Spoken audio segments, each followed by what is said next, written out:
Well, hello and welcome to the stream. Let's go ahead and see what we can get into. We're going to do a little bit of Art Bell. Enjoy. Number nine. Oh, it's not number nine.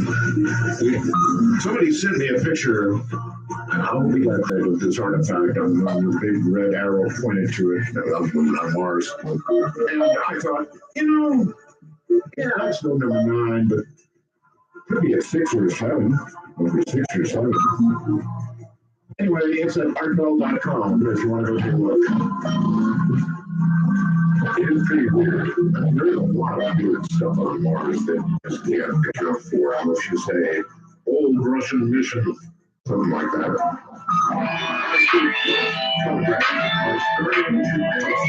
That's right, he's enslaving over kind of this. Remember, we've got a contest, folks. Pretty good contest, I would say. Citizen is donating a brand new radio and a 1-year subscription.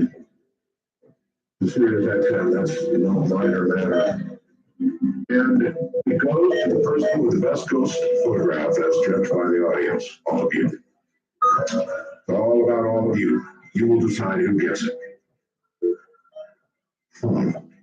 I just figured out how somebody out there could. Anyway. Good luck. If you've got a good ghost photograph, I mean, we're looking for the best. So send the best. Send it to webmaster@artbell.com. That's where the ghost photographs go. Thousands of them, I hope.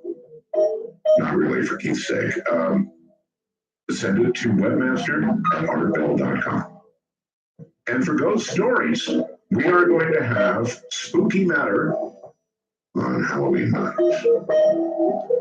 And if you have a good ghost story, when I say good ghost story, I mean I want to be scared. Okay? So that takes a good story. But I have been scared. Several years we did this and it scared me. So anyway, send me a little, kind of encapsulated version, if you would please, of your ghost story in email. And include, if you would please, your phone number. And then, speaking that night, we very well may call you. All right. Now, open lines, here it is. Well, coming up, I have all divided. Let me get it. I've got a couple of emails that have me concerned. This comes from Earl up in Montana. Art, I was driving through South Dakota yesterday on I-90 between Wall Drug and Rapid City when I started seeing dead cows and horses all over the north side of the interstate. I was driving west toward home. There were dead cows lined up head to tail along the fence of the interstate like they were walking and all of a sudden just dropped dead. It was kind of like something from a disaster movie. I've been driving truck over 30 years and I've never seen a sight like it. They were also lying in groups dead, an amazing sight. Oof. I don't know, Earl. First I've heard of it.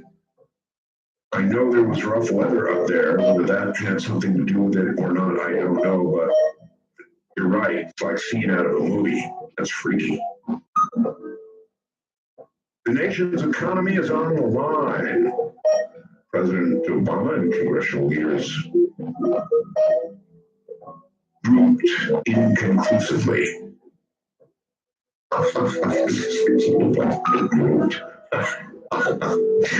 Anyways, the Republicans leader came out of the White House and along with the other Republicans took a side entrance out the White House and went back to Congress. We don't really know what happened, frankly. The news is taking this as perhaps good news that, I don't know, they're throwing grenades at each other anymore. We'll see. Under pressure from governors, the administration has now said it will allow shuttered national parks to reopen, but only if the states pay for it. Oh, what a day we live in, huh? And then there's this, and I consider this to be a legitimate person who has emailed me. I checked out the name. That's why I consider it legitimate.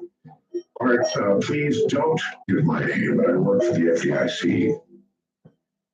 They floated a number of 20 banks failing per weekend if we go into deal. I'd love to keep giving inside info if you want. But when I heard they expected 20 failures per weekend, and possibly one of the too big to fail banks to fail, I almost felt like making a run myself. And there's more, and I won't include it now. I'm opening a channel of communication with this person. But it's really scary, is the word. Scary. I can't be crazy enough to let that happen. This is from The Anomalist. And by the way, that's theanomalist.com. I'm going to read more. Robert Hastings shares some of his impressive research regarding the link between nuclear bases and UFO interference, something I should have asked about last night,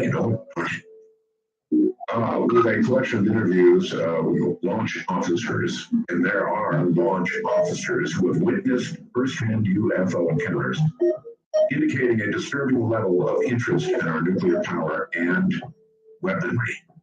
That's Marshall Reed. You can read the rest of it. All right, so here's the deal. Open lines defined. Open lines means open, unscreened lines. That's what I'm about to open up to. There'll be nobody screening you, not that they normally do anyway. When we have a guest here, we screen for now your name, because that way I can call your name and you know it's you.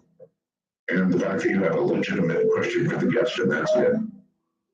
So they're not really screened, it's just more of a setup. Now it's unscreened. And by that, here's what I mean. When you call, it will ring about 20 times. If I don't pick up during that 20 times, you're going to have to pick it up and try again. We have many, many, many lines. So if you're ringing, you've got a shot.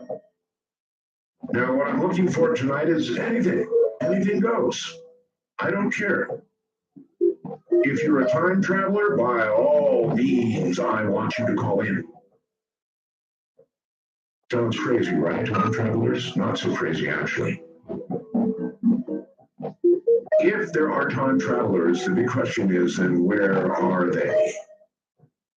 And the answer to that question could well be, well, they're here, and, they're not about to walk into the New York Times and throw down proof that they're a time traveler. It just doesn't work that way.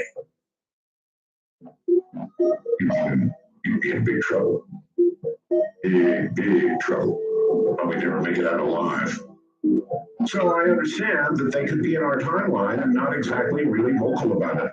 I wouldn't be. God, I'd love it. That there really would be time travelers. That time travel really would eventually be possible. Or, if you think you're the Antichrist, I certainly want to hear from you.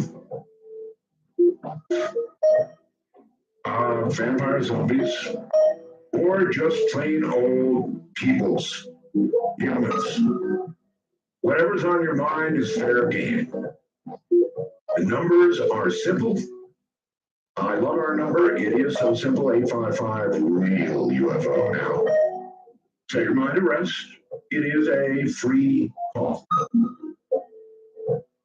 You pay 855-REAL UFO. Or if you need the conversion number, it's 855-732-5836. Whatever, it's a really, really cool number. Here we go. Expect the unexpected. This is Dark Matter, and you are on the air. Hello there. Oh, I I know what we're going to have tonight. Everybody has to turn their radio down as soon as they get on the air. That's very important. Okay, is it me? That's why. Yeah, it is you. Yes. I got a question. Is the one guest you had on your radio show, Welcome Town? Yes. I didn't get a chance to catch her website that she has all her information on. Let me think. Because we're talking about Bigfoot. Right. We're talking about Bigfoot. Yes. Yeah. I'm sorry, I can't give it to you offhand. I'll get it for you. Somebody will. Okay, well, you can do it on air or whatever. I'll send it in a word. Okay, I appreciate it. I think so. That's all you need? On website, okay. All right, well, that was easy.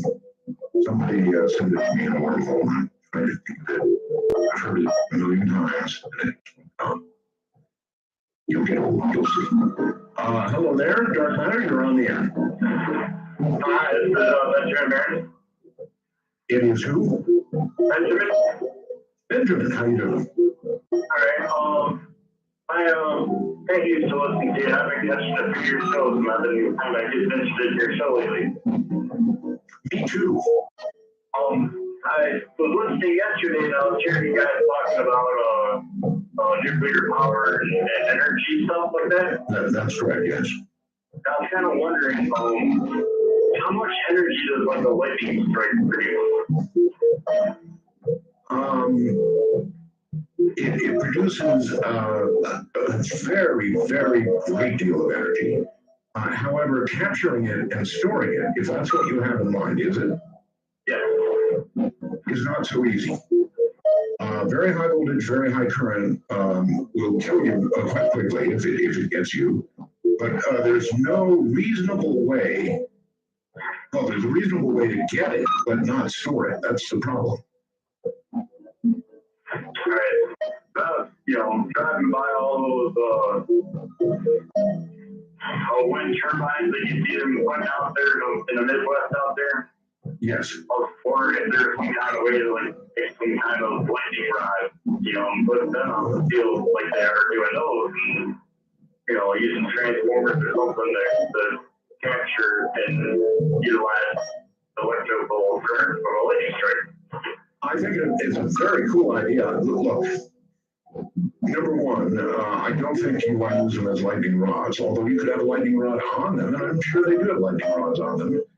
They're not in favor of the wind jennies getting hit, because if the wind jennies get hit, there's a lot of sensitive electronics inside, and so you don't want that.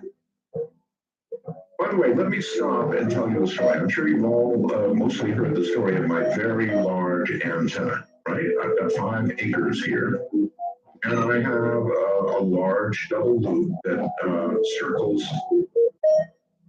is the wrong way to put it, but encompasses 5 acres. It's a loop antenna. I mean, it's really, really, this baby is big. There's no question about it. I'm a total of 13 towers.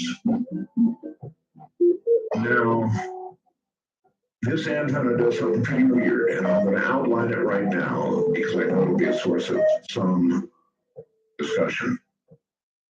This antenna has some strange properties, or maybe not strange, maybe it's normal, but it has a very great deal of voltage on it. And there's a couple things I want to tell you about this. Number one, the voltage is at a minimum like 330 volts. It has components of both AC and DC, which we saw in a scope. We haven't had any real pros out here to test it. I've done about as much testing as I can do. Our local electric company was out here and inspected, tested, but they never did. It's really got enough voltage and current to knock you on your butt. Here's 2 other facts about it. Well, 3 other facts. Number one, that voltage is present on a clear, blue sky, no wind day. I mean, no wind, it's still. I've got a sort of a Frankenstein switch out there that I can throw to ground, and I do. Fast. You would think there'd be a rise time for that voltage, but there isn't. It's there instantly. You can draw like quarter-inch spark every time you close it to ground. And I mean, even in rapid fashion. So the rise time is awfully quick. It's pretty weird, right? Then people said, well, it might be coupling from your local electric lines. I thought, well, that was a reasonable suggestion. So we tested it when we had power failure. The voltage was still there. In fact, frankly, I view the voltage as more of a bother than anything else, but of course it has possibilities. I have something that takes it to ground. And I did that after I lost about 2 or 3 very expensive radios. No, 3 actually. Very expensive. And so I have a special apparatus that takes it around with joke and some other stuff, goes around, safely discharged around. It's an awesome antenna. Then there's one other thing. And you might want to explain this to me, and I'm probably, it's bad luck for me to be saying this right now. Bear in mind, I have 13 towers out there. The center tower that I feed is 100 feet, better than 100 feet high. The others are, it's 76 feet each. It's a big deal. In all the years I've had this up, you would imagine that I would have been hit by lightning a lot of times. But it's never happened. It's me knocking on wood. It's never happened. You know, we're going on 15, 18 years, whatever it is. I should have been hit a whole bunch of times, but I haven't been yet. You know what? Now, there is a theory that having this many towers, and they're all rounded, may protect me against lightning. I don't know that to be true, and I could well get hit by lightning, and the whole thing could, the whole theory could go up in smoke, me knocking again. And I tremble every time you have a big lightning storm. But it's kind of interesting, if you go out in the dark and there's a thunderstorm coming over, you can see a kind of a purplish ball of something, like a plasma ball at the top of these towers. And then there'll be a lightning strike and poof, the little purple balls are gone. So it may be protecting me. And every time I say that, I have to knock on wood because, you know, as I mentioned, I tremble every time. So that's what I've got here. That's what it does. And, you know, theories beyond that of what does it, you're welcome to contemplate. If anybody has serious equipment, wants to come out and test it, it is available to be tested, all before digging. Hello there, you're on the air, Dark Matter. Hey, this is Jojo. I wanted to ask, how you doing? I wanted to ask a question. What is your belief on, like, what's your take as far as, like, if we were to discover life out there, would it change people's belief on this planet? Like, it would, like, shatter down the belief of people? I guess it would depend on, well, let me turn it around on you. If we suddenly discovered aliens, and we simply discovered that there is life elsewhere, would that bother you? No, I think somebody had to create them. So I mean, okay, it would be possible. Yeah, I'm with you. So it wouldn't bother you, right? No. Now, if we discovered life and we met them and we got into a dialogue with them, and we found out that they were the ones who had seeded life here on Earth. In other words, they are our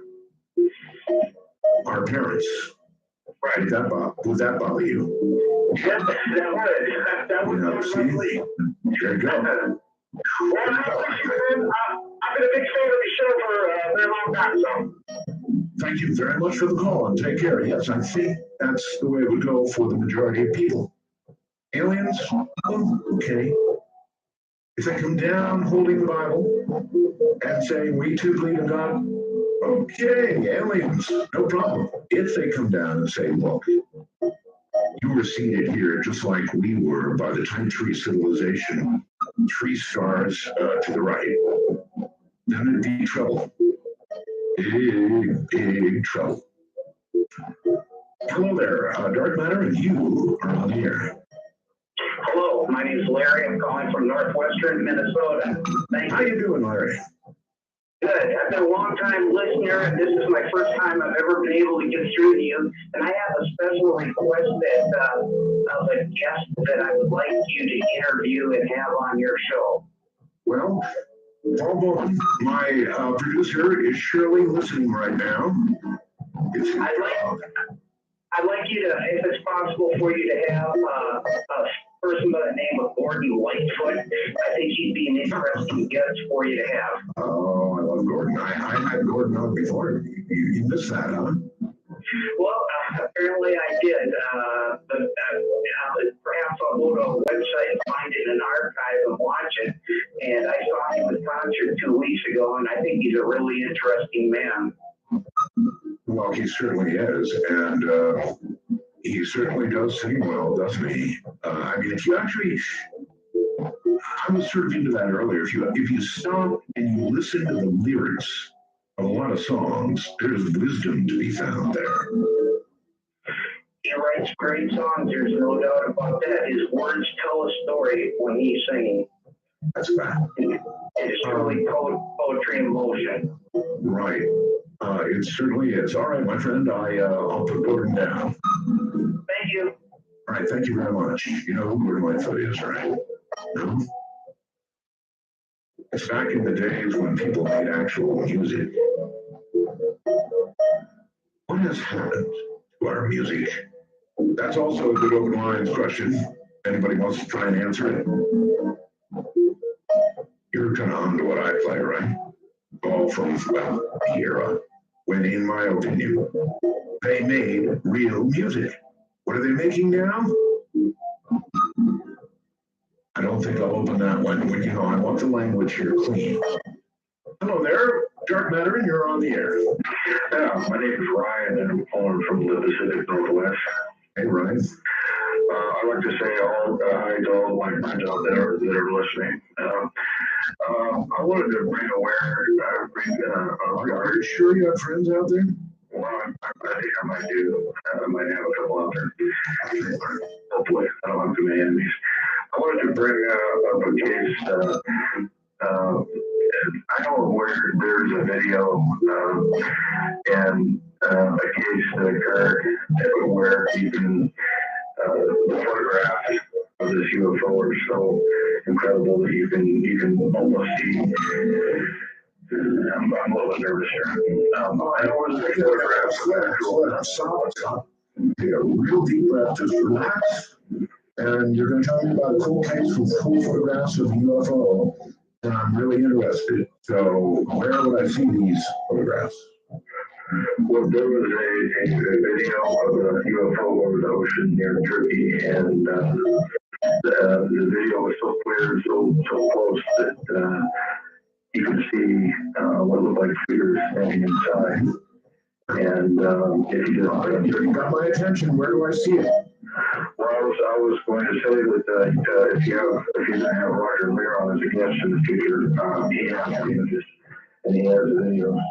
And also, if you search it down, if anybody searches down for Turkey UFO on the internet, there's only this analysis that this expert did in Chile, and I just wanted to point out to the audience that we've been looking for these kind of images for a long time. And I have an idea. Why don't you do this for me? Go find the link you were just talking about and send it over to webmaster@artbell.com. Now, if you do that, Pete will look for the link and put it up on the website. How would that be? Sounds good. Okay, can you do that? I'll do that. I got a question for you before I go. Whatever happened to the show you did with this mysterious Victor who claimed to have snuck a tape out of Area 51? Did anything ever come of that? Did you ever figure out who that guy was, or was it all set up? It got absolutely was not a setup. Nothing I do on this program is a setup. Everybody thinks, I don't know, JC is a setup. They think that was a setup. Nothing I ever do is a setup. Ever, ever, ever. I would never do that. I'm not saying you did. I'm more questioning if I know. No, I have said no. It was what it was. I never found out anything further. A lot of people also believe that it was Whitley Strieber that was doing the talking. Wasn't. Guaranteed. Beyond that, I don't know. you never heard from him since then? No, sir. Okay. I'll send But it. I'm totally open to it. If anybody to do with that or any other case wants to get a hold of me, hey, we'll talk. No problem. I'm open for anything. You all should know that by now. If you get a call. Hello there. You're on the air. This is Dark Matter. Art, Yes. welcome back. Thank you. Wonderful to hear you again. I'm Anne Marie from New York City, All right. and my content recently has been about time travel previously, and I see can you report on some jumping? Oh, yes. All over the web. Yes, it is. But Quantum jumping. I'm listening to generations of your taste in music, which I can relate to because we're of the same generation that perhaps as music evolved, we're actually still in the process of quantum jumping because we find ourselves in a very peculiar sounding kind of music these days, and trying to figure it out is beyond me. But really, Well, look, I wonder if we're just not, I know what's said, we're just getting old, right? And because I remember my dad, when I liked rock and roll, my dad said, probably you should do that, Rush. And I did too at great volume. So, but I don't think it's true. I really don't think it's true. I mean, it was good that it's mostly jumped down, not all, but the majority of it's going to jump. get endorsed because every time I hear your show and I hear these songs, I'm always brought back to that time. And that amazes me. I remember clearly as if I was experiencing those moments with every song. I can remember faces and people and what we were doing. It's actually like time travel, right? It is, because now some of those people that I was fond of in that time, particularly the 70s, are now gone. I rest their souls. It's people who even gone. But I got to bring that up to you because I am fond of that period of music, that period in the 70s and 60s too, because I remember the 60s very well. And Question for you. I have a quick question for you. If you could time travel and you could go any time, where would you go? When would you go? What would you do? What year would you go? I would try to go back to 1953 and warn the president, John F. Kennedy, not to go down. Thank you very much. That's a good answer. Can you imagine trying to do that if you could go back and you could warn President Kennedy that he was going to be shot in Dallas? Think of how that would go. You go back with the sure knowledge that President Kennedy was going to be assassinated. The absolute knowledge that he was going to be assassinated. And you would run, I'm sure you'd tell the Secret Service. You'd try to get to the very president himself and say, Mr. President, you're going to be shot. You go to Dallas. You know where you'd end up? You'd end up in a Secret Service holding cell. This is the problem that I see with time travel. Now, perhaps you could go to the book repository and attempt to stop it that way. But if you went back to the Secret Service and tried to tell the president, warn him, whatever, as that lady said, you'd end up in a holding cell for sure. Dark Matter, you're on the air. Hello. Hello. Hello? Hi. Hello. Hello. My name is Gus, from Gus, how old are you? 9. 9. All right. Well, welcome to the program. Okay.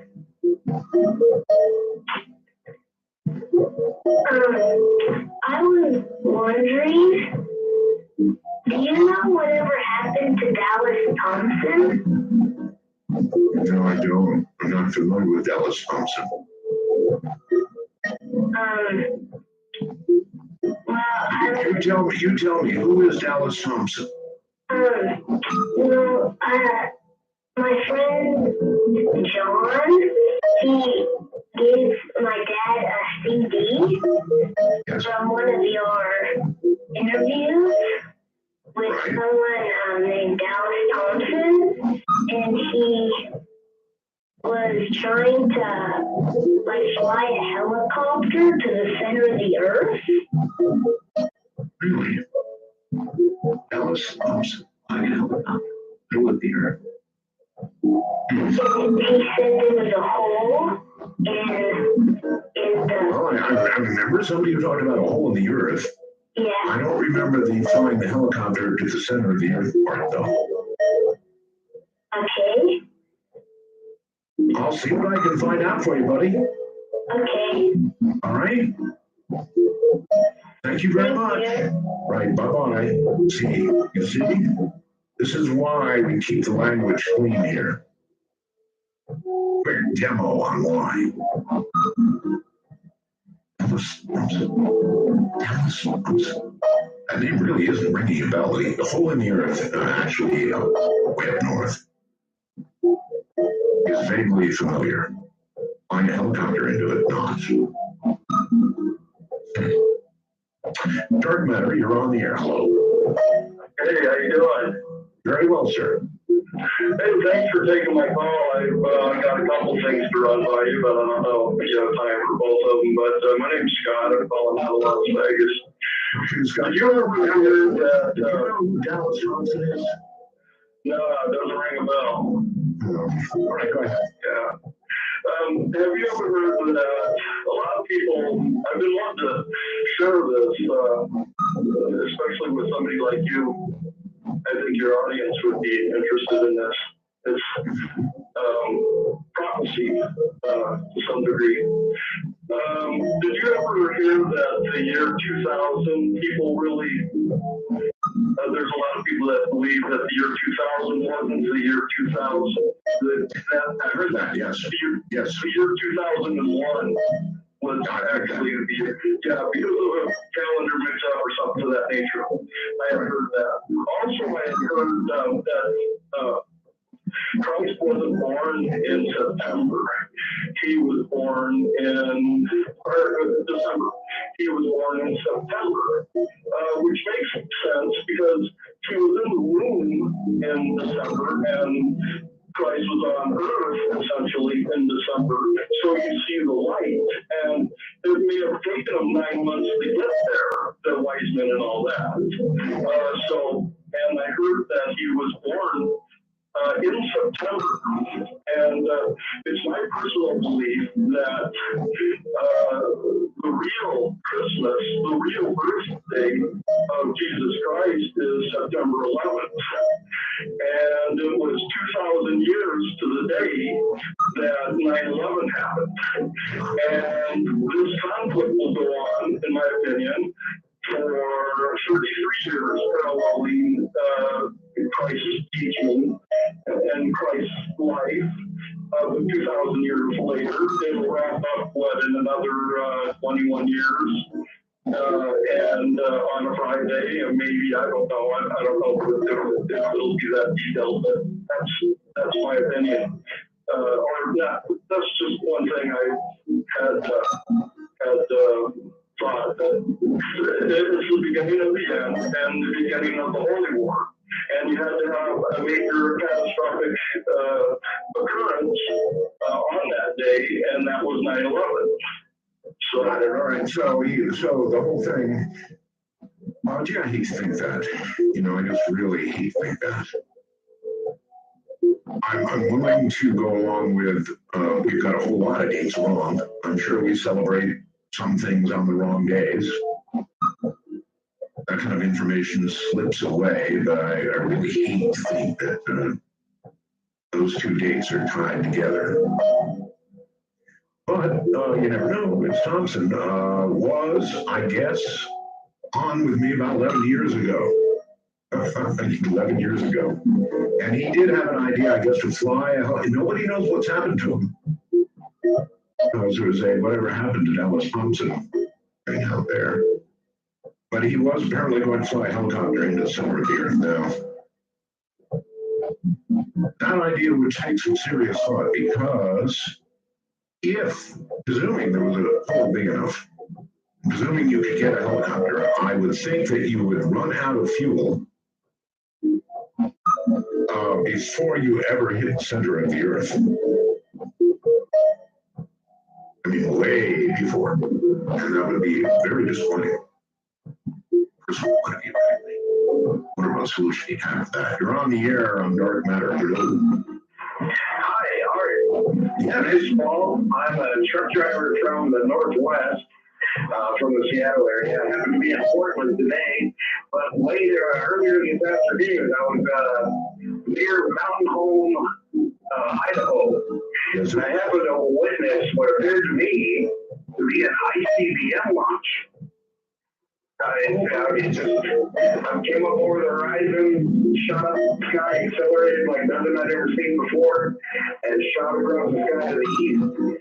Suppose you got any photography, did you? Oh, no, oh Lord, I wish I did. But I called a Boise television station to see if they had any information, and of course he was as shocked to hear about it as I was to see it. So as far as he was concerned, he had no idea about any kind of planned launch.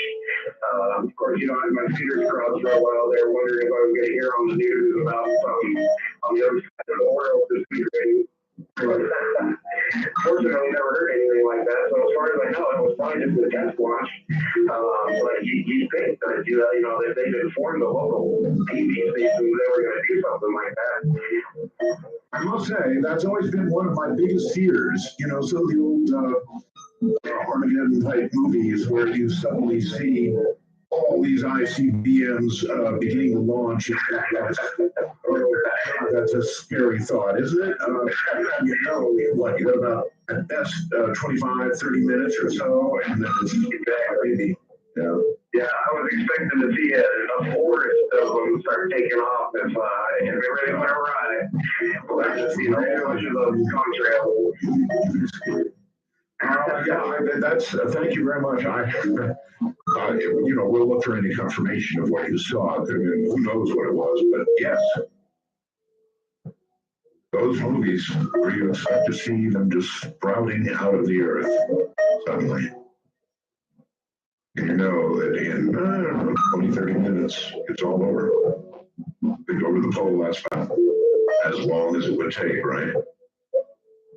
That's what we all lived with. We were talking about that a little bit with yesterday's guest. But we all had to live with that. The possibility that at any moment, it could all be over.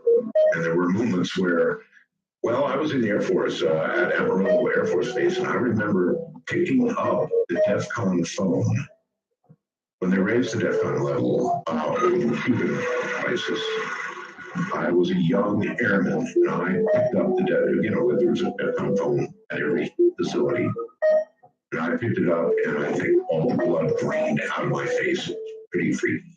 Hi there, Dark Matter, you're on the air. Turn your radio off, please. Hello? Okay, you're on a speakerphone or something. I can't understand what you're saying. Oh, yes, no speakerphone. Cell phones we have to live with these days, but speakerphones on cell phones, no. Can you hear me now, though? Oh, that's so much better, yes. Okay, all right. Well, this will do. All right. Well, first of all, I just want to say that I've been listening to you off and on for years. 4 years old. I even remember listening to you when I was in high school, late at night, trying to find you on the AM dial, going back and forth. One station would finally go out, and I have to find Young Brothers picture. I listened to Casablanca part of the time, and then when that was over, I got to find another station that I missed earlier. Oh, the good old days. Yeah, they were clever. Yeah, they really were. Just a couple of things. We'd like to hear something on the shroud sometime. I heard something here, a few months ago, maybe. Shroud to yeah, that they've got some new stuff about it. I don't know anything about it, but just something that I remember picking up on the radio that they've got some new stuff, and I'd like to kind of hear something about that. I believe the provenance of that is still in question, right? And they're not sure. And things indicate that it might not be at all. So it's kind of it's kind of interesting. I also like to hear some stuff about what the Catholics have been saying about the aliens and their all their work that they've done. The Catholics have been very open, actually. A lot of cardinals have had things to say, bishops, about possibility of aliens. I must say, if I could time travel, I would surely, my visit would be, I guess, to the birth of Christ. I would, I'm not a particularly, as you all know, religious guy. I'm just not. But given a choice of places to go, that's where you know. I would want to see it with my own eyes, wouldn't you? The whole thing. Follow it for as long as I could. Right on through the early years and as I became a carpenter and see it for myself. Witness some of the miracles. Wouldn't that be something? Dark Matter, you're on the air. Hello. Yes, sir. Many Roswell, Tetra Roswell, and 51 from Noga. I have a couple of spooky stories for you. All right. When I was a kid, about 13 or 14, me and a couple of friends were in our living room watching a couple of scary movies. And there's a big lightning storm outside. And a big crash happened outside. And in comes this big floating ball that came to the front room window, crossed our heads, and disappeared on the back wall. All righty. My knee. It was pretty freaky. I take it nobody jumped up and tried to grab it. No, we're too in awe of it to do it. Good choice. Yes. And also, when I was a kid, about one, we lived in a house over on the south side of town, and 1 year old? And, yes, 1 year old. You remember when you were one? I don't remember, but I was told by my parents. I see, okay. Yeah. So,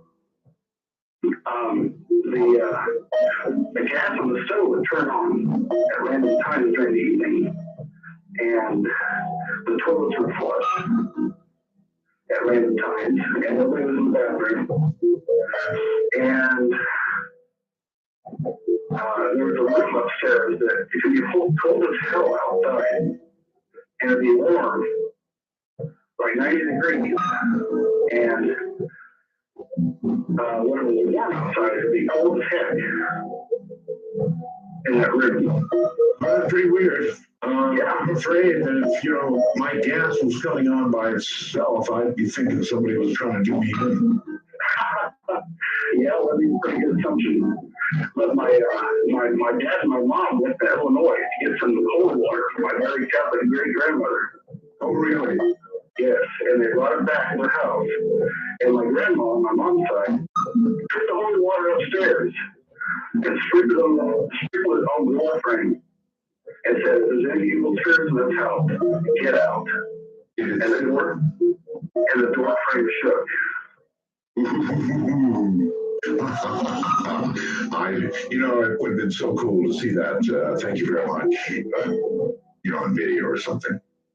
Usually, it's a person in the throes of being occupied by an evil entity of some sort, and it's usually sort of right. that touches somebody with the devil in there. You're on the air. This is Dark Matter. Hello. Hello, hello. You're not. They got shy and we just missed them is what happened. Hello, you're on the air, Dark Matter. Hi, Art. Thank you for the update. Thank you. My question is there any update or any word about No Soul? No, none whatsoever. I've got word out, and we're checking. And we're sort of checking all the way to Australia because if he's around, that's where he's going to be. So I can't give you any updates. Okay, another question. Have you or would you ever interview Travis Walton? And what do you think about his story? I have interviewed Travis extensively, and I think it's a very compelling story, extremely compelling. And I think he's telling the truth. And so the story is what it is. And yes, I've interviewed him, full show interviews. That'd be great. I'll have to look that up. And one more thing. Are you familiar with the psychic Sylvia Brown? Of course, yes. Would you ever interview her? I might. I'm not really big on psychics. Okay. It's so subjective. I would like to believe in psychics. I've known a couple that were pretty darn good, but I don't know. For the most part, it's subjective, and I sort of stay away from it. Understood. Okay. All right. Okay. Yeah, I appreciate everything you're doing, Lord. Thank you. Okay. Thank you. All right, friend, and take care. I guess I said it the way I want to say it. It is sort of subjective. Anybody can sort of say they're a psychic. And separating the wheat from the chaff is really a job when it comes to that. You're on the air with Dark Matter and Art Bell. Hello? I guess I didn't push the button. What a dummy. And now you're on there. I can tell because you have your radio on. Hello? Just turned it off. Sorry, Art. That's quite all right. Everybody's going to have the radio on, I know. That's okay. I'm just calling about there was a case in the Midwest that you reported on years ago that they found some Egyptian artifacts. Whatever become of that? I don't know. People are going to ask me these questions, and I'm sorry I can't say, well, they're in a museum now, and you can see them. I don't have a satisfying answer, but it's the only one I have. Okay, Art. Thank you, sir. You're very welcome, and take care. There's going to be a lot of that. And a lot of times I'm going to say, I don't know, because I don't know. But yes, there were caves in the Midwest that people were exploring and they were finding fascinating things in them. But beyond that, Dark Matter, and you're on the air. Hello. Hi, Matt. Infinite Roswell from 51 to you from the vaguely lovable Belgada. Vaguely lovable, yes. Hi, I'm Andy from Melbourne, Australia. And wait a minute, Andy. You're calling from Australia? I certainly am. Oh, wow, welcome. Thank you. I've been a long-time fan, but I've already said that in my Roswell. How's Australia? Oh, Australia's beautiful. I love it here. I would imagine so. I've never been to Australia. And I've been to most of the world, but I've never, and I really, really want to come to Australia. Well, you're always welcome, and there's always a spare bedroom on my place. Wonderful, thank you. What I was calling about is I've got two questions. One's a follow-up for the first question. I just want to know who owns the back catalogue of all your old shows. I'm pretty sure I know the answer to that. It's Premier Radio. Yeah. And is there any chance that you would be able to get that back in any way? No way. They won't even stop playing my Saturday show. If they keep playing my Saturday show, I'm gonna sort of I'm gonna send them email until they tag it with for modern, up-to-date material. Please tune to Sirius XM 109 after the Saturday show. I would actually love it if you had a 24/7 Art Bell channel on Sirius where you played your live shows, a mix of the old shows. I think it would be great. One never knows, and if I'm here long enough, we'll have lots of new old shows. Definitely. Well, I'm loving it. I'm loving the new show. I love your old shows. Thank you very much for coming back. Well, thank you very much for calling, and we'll take care down there. Thank you very much. It's really cool. We have listeners all over the world. The odds of your getting through, unless we have some special number, I'll check during the break. I wonder if we have some special number where, for example, I could have people outside the country call, or time travelers. If I want time travelers, I would like to have a special line because there are zillions of you out there. So, okay, Dark Matter, you're on the air. Hi. Hi, Art. Todd here, phoning from Canada. Hi, Todd. I just want to say the other night that you had on a guest that was talking about little blue guys and they're bringing people back from the spirits and stuff like that. They're saying goodbye. With streamer, yes. Yeah. Well, that got me thinking back to when I was younger. A friend of mine, he died, and the day that we buried him, that night, he came to me in my sleep and he says, "Same thing. I'm fine. Everything is good. Don't worry about me." And well, all right, you've got to wonder. I certainly wonder, and that is, I kind of understand. In your sleep, he came to you, but you've got to wonder: is it your mind, or did he really come to you? I mean, you're going to miss him. You're going to be grieving, and your mind is going to want to do something about that grief. So somebody can make a case that that's why you had the dream, or you could make a case that in fact he did come to you in your dreams and said that. What do you think? Your guess, you probably have both points are very good. But it's as soon as I heard him talking that night, that came back to me right away, and I'm going, oh my, that sounds so familiar. Sure. I've got a quick question for you. Yes. When you hear the phrase "tasty Canadian," do you pound the table with it? No. What do you mean by that? Well, actually, it goes back a long, long way to, we were joking about a war between Canada and the U.S. We were joking about aliens, and, we got talking about who would be tasty, and I don't know, tasty Canadian came up somehow or another, and, I was wondering if it was horribly offensive to you, or, it's a sort of a lovable term. Oh, sure. As Canadians, we're pretty peaceful people, so. I do think you are, sir. Thank you very much. Yes, very, very easygoing people. Almost sometimes too easygoing.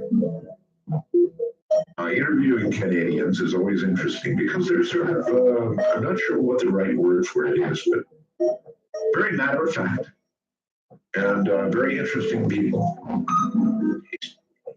Hello there, Dark Matter. You're on the air. Hey, how we doing? We are fine. Are you a doctor? No, I am not a doctor. Okay. We say, how are we today? I was actually calling about a medical thing that happened to me that was quite interesting. Okay, did I too, by the way. All right, medical, what happened? Well, I was having some shoulder pain, and I went to the local hospital, and they were going to give me an MRI to check it out, see if they tore anything on my shoulder. They asked me if I worked metal or anything before you do an MRI, and I said, yeah, well, I'm going to the welder, and they said, well, we'll have to do an x-ray first.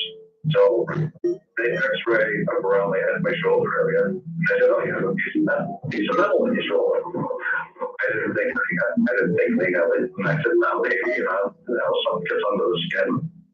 It might because if I'm in a shot metal, could happen. They said, well, we can't remove it. People with this, this stuff, metal in their shoulder or something like that, we're going to send you to a bigger hospital in Boston. So they go in there, thinking it's not full of stuff. I don't know, because of the bigger operation there or something. They just numbed up the area and he pulls out the metal and I take a look. And it's like a little shiny cylinder tube, like stainless steel. And I asked to look at it, and before I could, the doctor just walked out of the room with it. Told nurse to pass me up, which was basically a bandage, and it wasn't really much of a procedure. And then I asked if I could choose a piece of metal, and they said, "Oh, we already got rid of it." And it was, and then they go back. Then they go back to my local hospital, my local doctor. I go, "That really wasn't much," and one of the nurses just said, "Yeah, whenever anyone has one of those little pieces of metal, we send them to the bigger hospital in Boston." Why is it I'm thinking there's a hospital, you said Boston? Yeah. With a whole room full of jars that are filled up with things like what came out of you. Yeah. So, and then miraculously, that thing comes out of my shoulder and decides I was having pain on, and they pulled that out, MRI, they found out the front, and within a week, the pain that I was out of my shoulder stopped. Wow, that's quite the story. I can't imagine. I guess in working in metal, something like that could happen, but yeah, I figured not looking like what you described. I pull metal out of my hands, and it looks kind of nasty in the dark. You can discolor it. You get a little shot or a sliver in there, and it looks like a big, or I pull stuff like that out of my forearms and my hands. Well, if they yanked a piece of metal out of me, I'd sure as hell want to see it. Yeah, and I wanted to see it. I saw them, they had it in gauze, and they put it in that little plastic tray they had there, and I took a look at it. It was just probably about an inch long. Maybe an eighth of an inch long. You know what? They probably took it away from you before it started glowing. Yeah, who knows? But they just pulled it out, and it was nice and shiny, like a little stainless steel cylinder. I don't work with any metal like that. I'm like, well, there's no way something like that I could have bumped to the side. I would have known something like that go in my shoulder. I didn't remember it. I'm like, that's not anything I want to work with. And Wow, that's a wild. And they just threw it in the dish and walked away with it. They said, hey, can they see that piece of metal? And they're like, oh, we already got rid of it. All right, thank you very much. No way. No way I'd so want to see it. In fact, not only would I want to see it, I'd want to keep it. I'd want it in my own little jar. Thinking the worst, I think of a room there in Boston, full of little jars, full of little things like you just gave up. You're on the air, Dark Matter. Hi. All right, I have a question for you. Good. How did you get so into radio? Did you build kits? Did you take apart old radios? Did you read schematics? How did you get so hands-on with radio? All of the above. From the time I could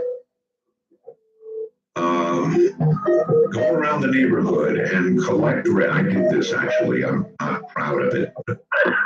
I went around the neighborhood collecting old radios for a charity that really did not exist. I was very young, statutes long past, and I would take them apart and build stuff. And so, yeah, that's how it happened. And all my life, I've never done anything but radio. That's fantastic. Okay, well, thanks for that. And I just wanted to say I'm a long-time listener. I heard about your return from Belgab. However, I was very gracious of George to announce your return during his own broadcast.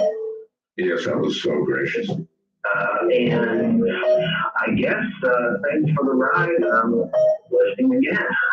All right, take care, my friend. Thank you. It is amazing, isn't it, how one site gets around to the degree that site does, Belgab. I mean, they come and go. Sites rise, these cat sites. Sites that talk about things like this program and programs like it. Or that discuss similar things would be a better way to phrase it. It's an amazing age we live in today. On Twitter, I'm ArtBell51. On Facebook, just me. But you have to be on these things today. Although I admit to enjoying it. You know, I've got an iPhone 5 strapped right here to my hip. And it's a world that's kind of a lot of fun. You know, for a techie, it's a lot of fun. I made a request during the break for a special line, and we do have a couple, frankly, but we can't give them out because they'd be abused, and we need them for, oh, you know, guests, things like that. So those numbers we can't give out, but we can probably request and get another line, and I hereby make that request. So far, SiriusXM has virtually done everything I've asked for. Now I'm asking for a special line so that in the future, if we want time travelers only, if we want overseas callers only, we'll get it. And we can do that by having a special line for nothing else but that. So tonight's show proves that, that we need that. And I think that should be enough to do that. Here we go. Dark Matter, you're on the air. Hi. Hey, Art. Yes, hey. Hey, Roswell, man. Thank you. Yeah, so actually, I just went through Roswell about an hour and a half ago. I'm a truck driver. I just want to make, I just want to make a point to the almost dead cattle up in South Dakota. They had a Yes, sir. snowstorm up there. I know. They had bad weather. Yeah, I know. You would think, though, wouldn't you think that, you know, I mean, cattle are used to weathering storms, right? Well, you that cold and that much snow, they can't move around. They can't move around. They can't get any blood flow. They can't get no blood flow. They can't stay warm.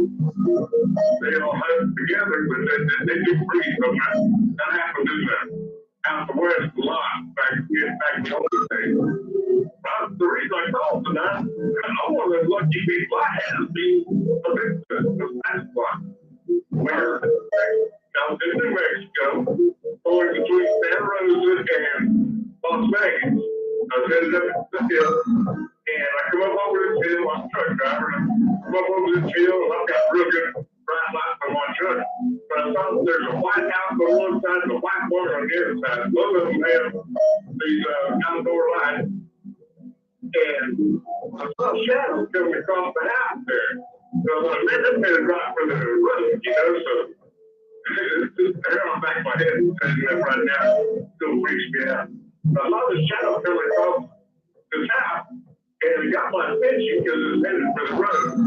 And sure enough, that dude walked right across the road right in front of me. I was probably 100 yards in front of me when he walked around. Describe the dude. Well, he's a big, tall guy. I don't know how tall. About 8 foot, I guess. And there wasn't really a whole lot I could see. It's about 3 o'clock in the morning.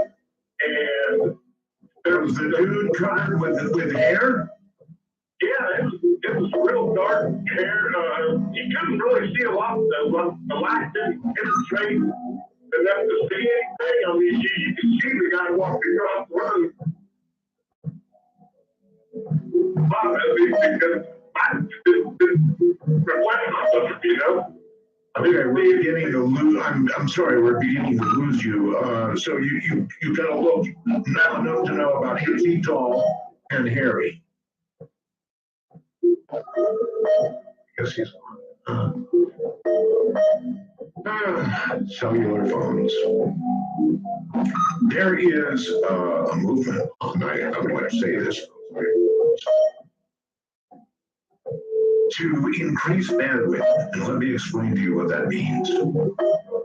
The first cell phone company that increases bandwidth and gets back to the kind of commercials where you can hear a pin drop, and it really sounds good again, is going to get my money. And I really mean that. The first cell phone company to come out with increased bandwidth, in other words, a good sounding phone, kind of like the old days, is going to get my money, and it's coming. I am told that there are some of the biggest cell phone companies that are now beginning to work on that very concept. You'd love to see those pin drop commercials again. Dark Matter, you're on the air. Hi. Hi, this is John. But they call me Earthquake. Okay, Earthquake. I like that name. Well, I got it because I'm a pilot, and when I was going to flight school, my instructor always told everyone that he always tell when I was doing my takeoffs and landings because his coffee was my would shake. I don't know if that's good, but okay. Well, but anyway, I'm calling because of this guy Dallas. I remember that show very well, and my horse poop meter broke that night. It was like extremely unbelievable. You don't remember? You were really I can't believe this guy is actually this stuff is coming out of his pie hole. Maybe it was not that memorable for me. Well, it was probably you had the most, I guess, patience that I've ever heard you have with anybody. This guy was talking about, using this fan, jetpack to go, down into the Hollow Earth thing. And he's legally blind. I believe that. Listen, wasn't it at the North Pole? Yeah, and he was legally blind, and he said, "Oh, but I'll be able to see just fine when I get down in the center of the Earth." And I'm like, "God, geez, Louise." But you don't remember that at all. I do. I remember it was at the North Pole. I didn't remember the helicopter part. Well, it was they just actually flew the prototype about 6 months ago. It's actually a ducted fan jetpack. They call it a jetpack because it's air. And they just flew it with a dummy, by the way. A real dummy, it's like a... Well, I raised, sir, the same objection, and that is, fine, if there's a hole at the North Pole down into the center of the Earth, great. But whether it's a jetpack or a helicopter, you're going to run out of air or fuel before you get anywhere near the center of the Earth. And the guy was blind. Well, that was added to... I mean, did he go to the Helen Keller School of Flying or something? I don't know. Oh, I don't know. I mean, we're a program that considers and listens to anything. Yeah, but boy, that guy's nose must have been growing. So I tell you, it was just unbelievable. I was just rolling my eyes actually rolled in the back of my head that night. But Art, one thing I want to ask you about. Yes. I'm a pilot and I'm building an airplane. And what I plan to do is I plan to break the absolute world record for doing outside loops.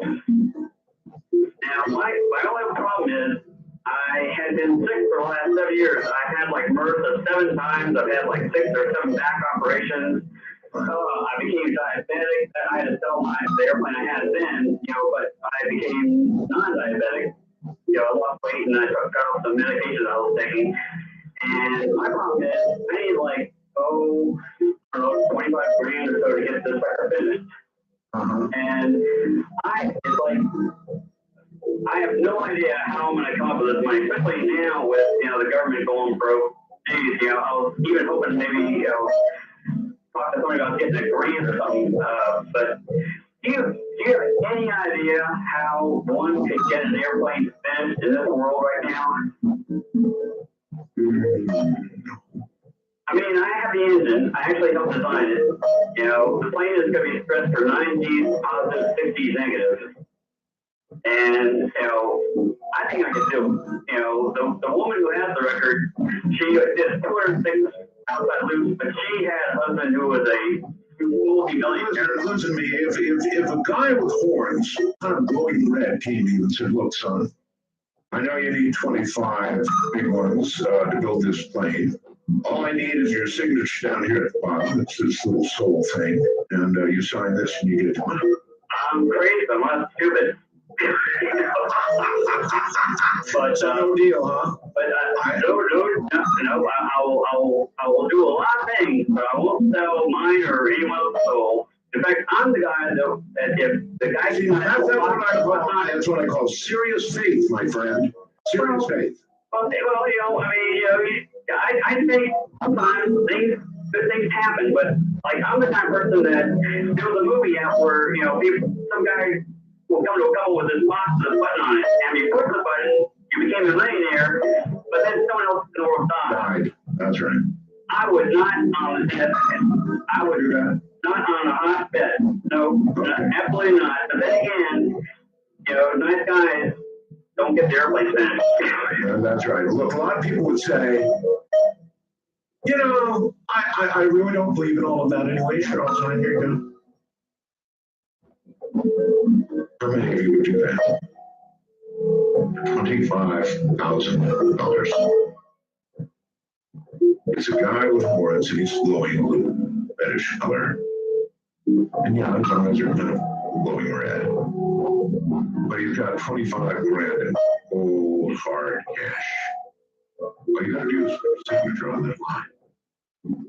You don't believe in all this. Sign here. Dark Matter, you're on the air.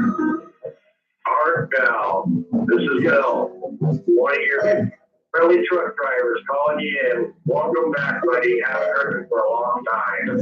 Thank you. Was a truck driver that you can drive from one end of the country to the other and never lose the signal, huh? I love that satellite thing. That is the best thing since sliced bread, I gotta say. I just heard about you back last night. I had a buddy call me. He says, have you ever heard of this guy? And I go, oh my God, no way. He told me, I listened to you last night. Welcome back, man. This is awesome to have you back. Well, thank you. We're trying to abbreviate that. When people call, they say Roswell's. What that means is, love you, nice that you're back, and all that kind of stuff. Well, many Roswell. Hey, on that cow thing going on up there in South Dakota, that was because of that big storm. We had a bunch of our drivers getting through there. And any idea how many cows were lost? It's in the thousands. And the problem of it is why that guy's stacking them up against the fence is in protest of the federal government being closed down right now. He can't get any aid to help clean it up. Oh, brother. Yeah, so it's going to be a rotten pile here pretty soon. A very stinky pile. Yeah, that's that. But yeah, I'm still out here, still driving. Glad to hear you back. I've seen another Bigfoot since I've talked to you last. I just heard that other guy talking about it. And they're out here. That's my fourth one I've seen. Listen, I've heard, maybe you can tell me, I've heard there's going to be a truckers' protest back in D.C. Where they're going to just sort of line up and do 55 miles an hour. Have you heard about that? Yeah, they did that back in, I believe, Reagan days, too. I think it was some guy just kind of working up a tree and hoping to have some followers. There might be a few hundred, but I doubt it's going to be a big jam like they participate. I mean, the price of fuel, the price of a truck, I can't afford to take a day off, you know, as it is. So it's, why would you want to do that? I know that you guys were getting that hell squeezed out of you, and it was just getting rougher and rougher and rougher. So you're saying you have to be in that truck working it virtually every day? Right. With the new hours of regulations they just passed this last year, it's outrageous. I mean, they're forcing now, you know, we're only allowed to work 14 hours in a day. We're only allowed to drive 11. And anywhere in a consistent 8-hour period, I have to take a 30-minute break. I'm forced to do that. And a 34-hour out would give me the 70-hour clock again because we work as a 70 and 8-hour clock with the company I work for. And I'm only allowed to do one of those every 168 hours, which is every I've got a question. In the old days, people used to bend the regulations. Truckers, you know, would make up one log and make up another log and stuff like that. Is that still going on? It is, but in today's technology, those were called comic books, you know. We're running on electronic log books, and they're really neat because most of the law enforcement, when they ask you for your log book, you tell them what's in there on the dashboard of my truck. We're running an electronic onboard computer, and they don't want to have nothing to do with it. They just look at it, oh, I'm just okay. All right, thank you very much. Yeah, of course, you know, this is a cool deal for truckers. Because, you know, you're sailing through the night, you're working a lot of hours, and you can only listen to music so long before, and it's good for a while, actually, but then after a while, to stay awake, you really need something like this. Talk radio. It will keep you awake. You're on the air on Dark Matter. Hi. Hello. Yes, thank you. I'm George. Please. It's off. George. John Tyler. Sorry. John Tyler. Yes. Do you think it was real or maybe a Phil Hendricks? Oh, you're talking about Peter the Time Traveler. Yes, him. Peter, I didn't get that for a second here. That's all right. I don't know. I think he is probably the strongest case that we've had yet, you know, in terms of one who's been talking to us about this. I think he's the strongest. Now this thing was different timelines every time he traveled back and forth. So maybe his things didn't come through or it didn't come true. But he kind of reminds me of Phil Hendry in 2036. Good. Okay.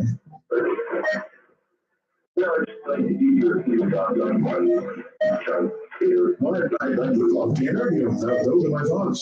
You know, if he's out there, and if he crosses this timeline, tell Mark Bell's on Sirius XM wants to speak to you. Gosh, I wish I had a. You know, I mean, the people who are on the lines right now really want to get through, right? So I can't really. Wouldn't be fair to have them hang up and then say it's time travelers only. It just wouldn't be fair. What we need is that special line, and we will work on it. How about that? You're on the air. This is Dark Matter. Art Bell, it's wonderful to speak with you. Thank you. Many Roswell, many Rendlesham Forest, even. Yeah, do you remember the magazine back in the 1980s called Outstanding? Of course. Yes. I just want to tell you a little story about that. An article they had about how to control your dreams. By the way, this is Wayne from Denver. Nice talking with you. But this article was focused on how to control your dreams, and it gave you a little step-by-step thing that you were supposed to do during the day to prove to yourself that you're awake. And then play really hard when you go to sleep. And it worked. But not the way I thought it was going to. I think I actually had an out-of-body experience. And I let down my body and I floated out of my bedroom, down the hallway, and floated past my father. My feet were dragging on the ceiling the whole time. And I could remember feeling the bumps of the doorway that I was going through. That's something. And I floated past my father, who at that time was sitting in his chair, reading the newspaper. I floated past and saw him, floated through the kitchen, the back rec room, and out the door, the back door. And as soon as I started to head towards the sky, I just got sucked right back in my body real quick. And I filled my eyes. I was just like, wow, what was that? And I actually went out and looked, and my father was still sitting in that same position, reading his newspaper. Now, would you have confirmation that everything was as you saw it in the so-called dream? Yes, because it just completely freaked me out, and I immediately walked out there, and I told my father, and he didn't really, say he felt anything, but... Now, I'm sure you got it, sure, son. I got what? Sure, son. I understand. Yeah, he thought I was a little wacky. I'm sure. But then the following month, I think it was 1 month later, they had another special feature in the magazine of how to have a body experience. Which I thought was kind of weird. I tried to control a dream, and I didn't have a body. You can do it. You can do it as you found out. It is possible to leave your body. Yeah, I believe it now.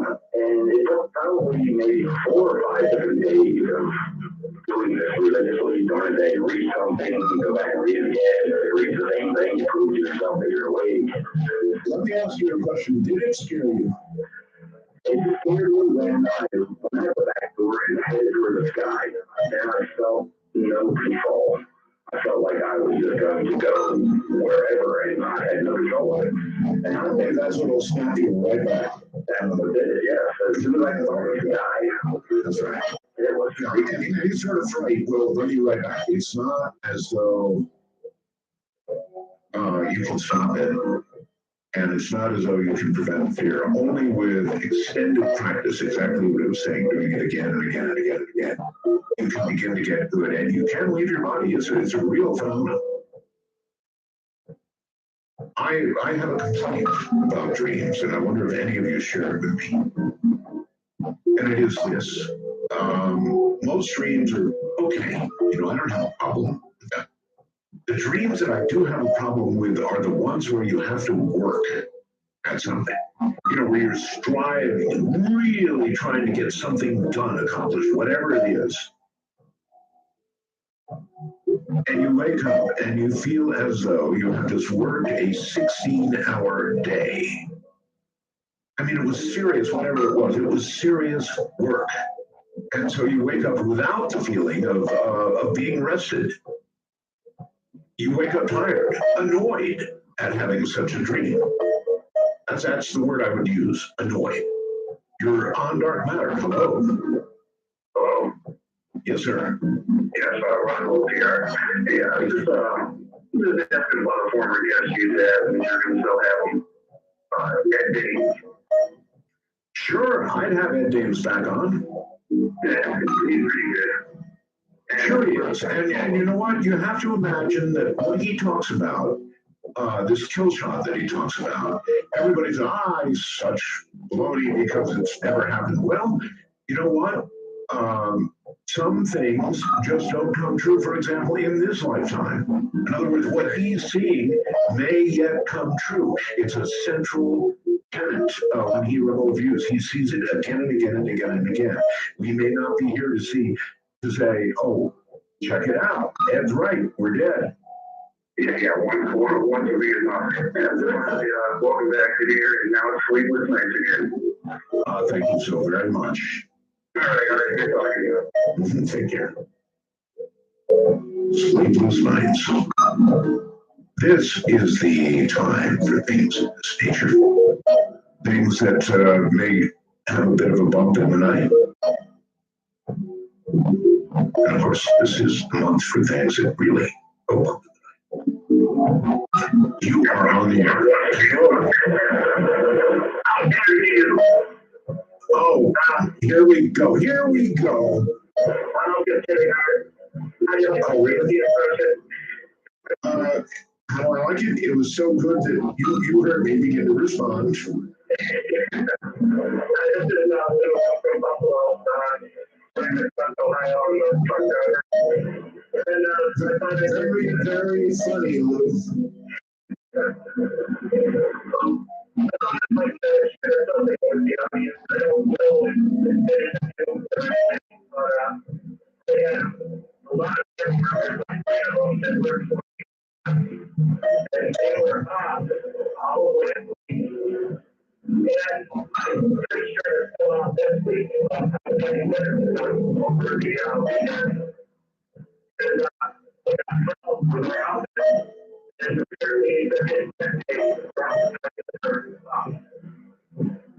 But the government hasn't started back up again yet.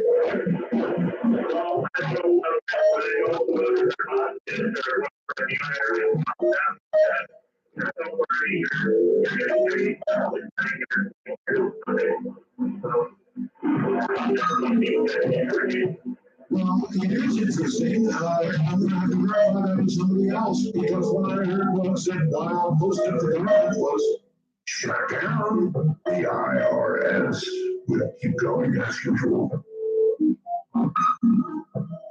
So let's have a little more from people out there. How about the rest of you? Anybody know anybody working in the IRS? The firm word I had was that the IRS would continue as usual. Back to the lines we go. You are on the air. This is Dark Matter. Hello. Hi, this is Jerry from Hey there. I was wanting to ask you, I know you're a real big cam operator. I'm a truck driver. I noticed, like, when I'm driving down the road, I got my TV radio on. I can hear people, and I'll be in Ohio. I can hear people talking from California. And it was telling me that something, like, a phenomenon about skip, and I was wondering if you could tell me exactly how that works. I guess I could.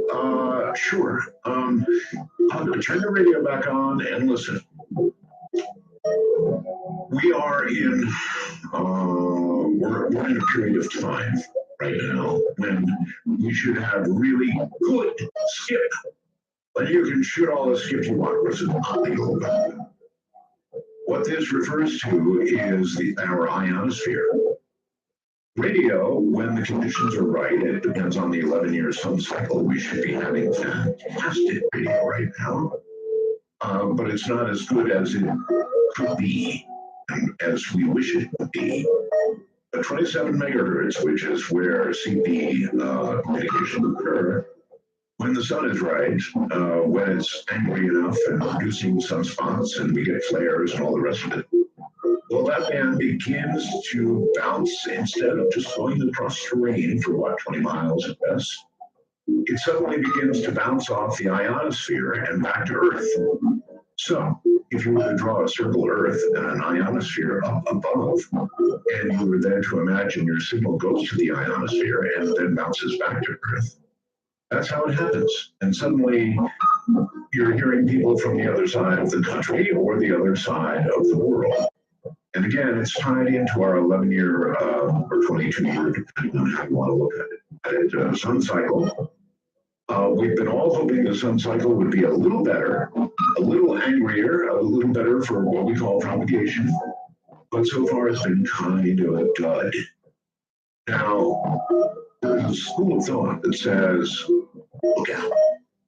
Because while it's been a dud so far, we are in the peak at the moment.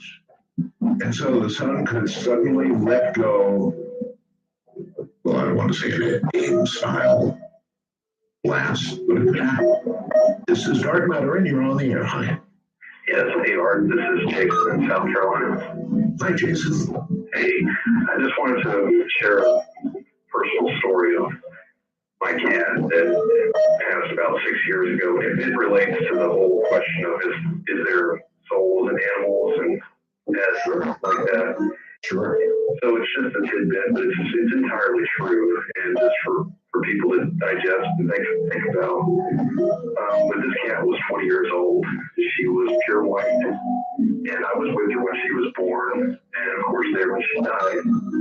And she was deaf, completely deaf, didn't hear anything. And it's just like with people, when a cat's deaf, they have the most unique meow that you can imagine. Well, she did this her whole life, and I would know it if I heard it today. It's something that you couldn't mistake for another cat or for really any other sound. But long story short, she was put to sleep just due to old age and things like that. And I came back to my home, but she lived with my parents. I was 29 at the time, and we were, of course, sad. She was, very important to the family, but I was just sitting there on the couch with my mother. We were quiet after, just 2 hours after she had been put to sleep.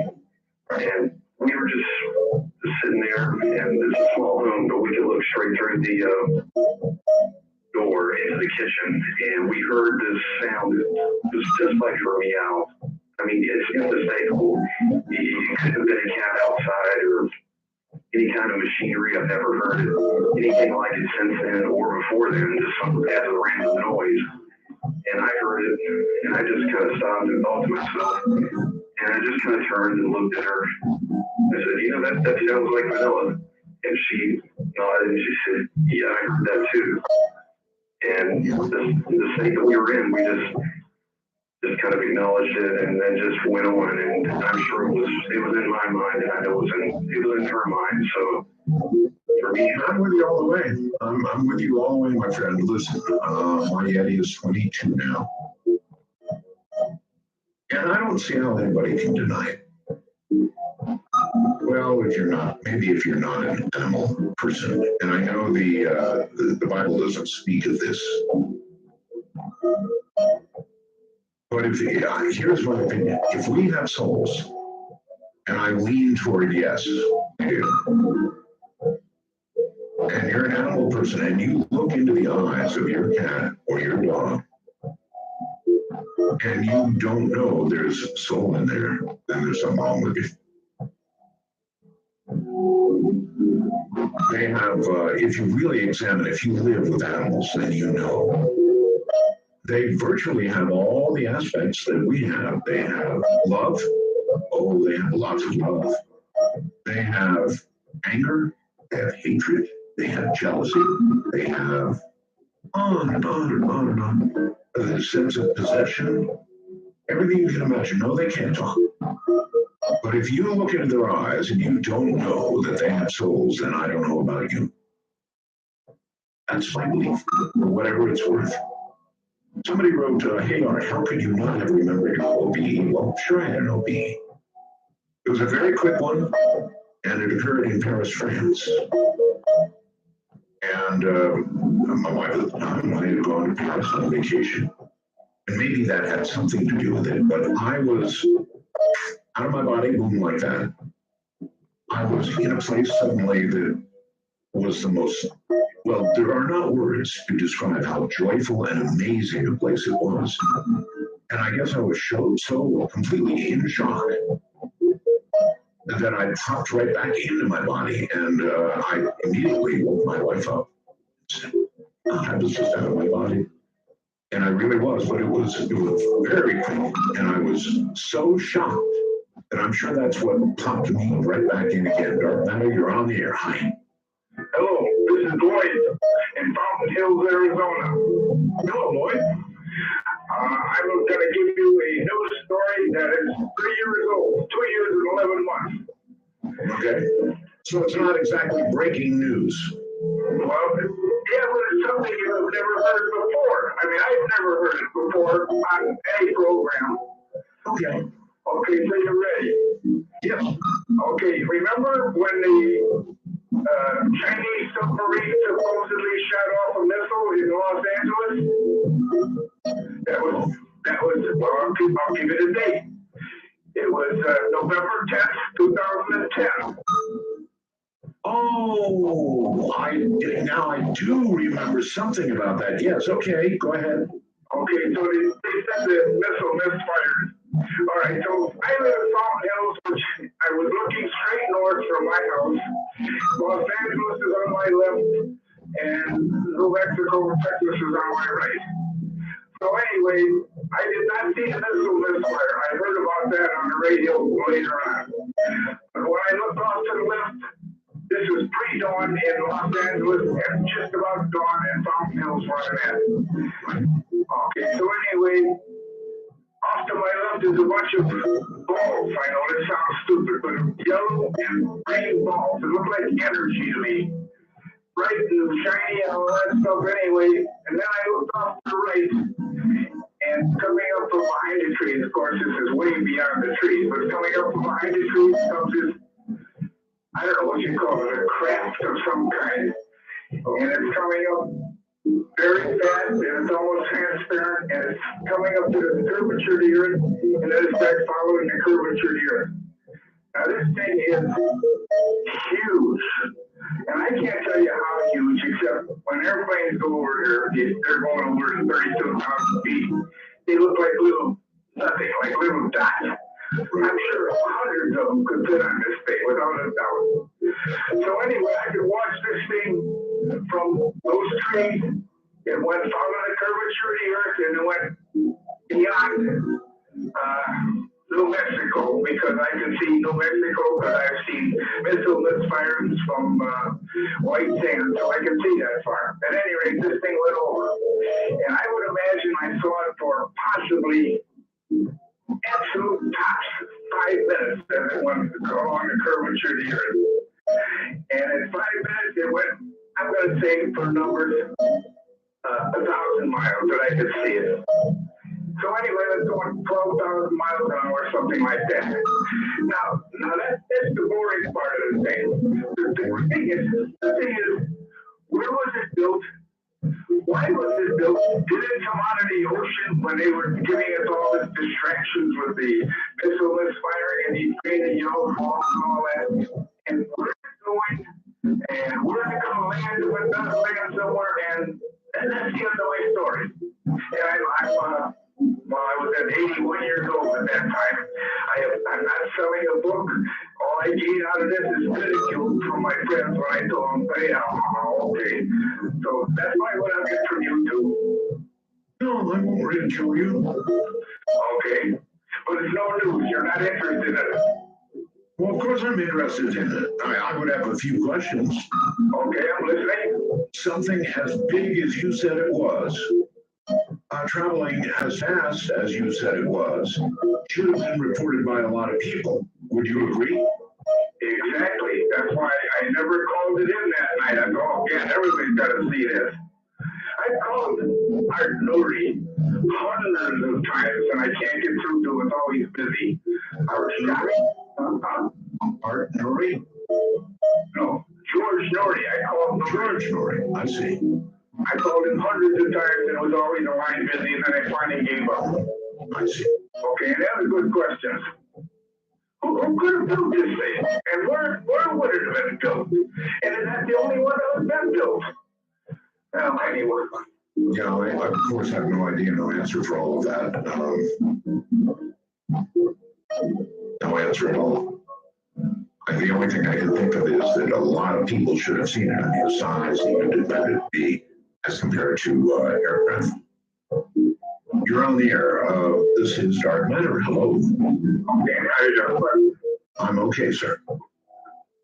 Hey, this is Brent. I want to talk about ISON meeting Planet X by the sun. ISON meeting Planet X? By the sun. By the sun. Yeah, I got about 30 pictures of Planet X. And hopefully, remember he was saying about the ISON, that when you looked at one of the pictures, it looked like a honeycomb, and he thinks that there was, people coming out and find something. We're confusing some things. He had a picture of a comet. Right, that's the common ISON, right? No, sir. That was not a picture of ISON. Oh, that was a picture that they took of a comet, but it was not ISON. Well, anyway, I got about 30 pictures. I've been taking these pictures for the last 6 months of the sun. You put your sunglasses up to the lens of the camera, and you take the pictures, and you get to see Planet X right there by the sun, which is around 7 o'clock, and then I'm really curious about this whole Planet X thing. I mean, if Planet X was a kind of thing that you could, you mentioned, hold your sunglasses up to the camera and then take a picture and see it, a whole planet, you don't see the whole planet, you just see, it's like a light, it's really small, but when you take the picture, you can see that. And then a few months later, which about 2 or 3 months ago, I forget the guy's name, but he said if you take the picture and there's a dormant sun with it. And so I was thumbing through my pictures that I got, and I can understand what he was talking about the dormant sun because I have about 6 of them, and it's up there. All you got to do is if you want to Google it, go Google it. And punch in Planet X, they'll tell you all about that, Oh, I know, and I'm not buying it. Oh, I'm sorry. I've been hearing about Planet X since I could read. Gentlemen who think that Planet X is just basically sitting there in full view. Sorry, sir, I just don't buy it. I just don't buy it. Now, could there be a Planet X that would be a rogue planet and would enter our system and cause havoc? Yes, that's certainly a possibility. Astronomically, it's a possibility. But is there a Planet X just hanging out there in our system right now? No, I don't think so. I just don't think so. You're on Dark Matter. Hello. Hi, Bill. How are you? Just fine, sir. I'm here to talk to you and Megan Roswell to you. This is John and AMX8, and that's on. All All right. Just wanted to wish you the best of luck on your new show. Well, thank you. And you've done a great job so far. It's awesome. Well, thank you. All right, sir. You guys have a big night. That guy on the CB band, he needs to get into ham radio and get on the net. Well, a lot of hams are somewhat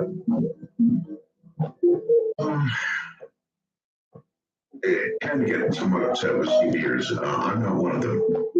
I really don't care how you get into radio. If your path is through the CB band, that's fine. And as a matter of fact, CB is actually fine. So I'm not one of those hams. I don't get my nose out of place with CBers at all. In fact, when I'm on the road, I will use CB because CB will tell you what's going on, where the trouble is, where the traffic jam is, roads to take to get around it. It has a very serious use. Anyway, it's a great way for people to get into radio and then eventually into real radio, which is ham radio. So I'm kind of a fan of it, frankly. Whatever stepping stone, you're on the air. This is Dark Matter. Hi. Art, how you doing? Very well, sir. I go by the nickname Florida Jim, and I'm calling about John Teeter. Okay. I had the privilege to interact with him back on your old Post-to-Post AM forum back in 2001. You mean Coast to Coast? Well, yeah, you guys had a forum up with the Post-to-Post name. Oh, I see. Yeah, Keith Ryan.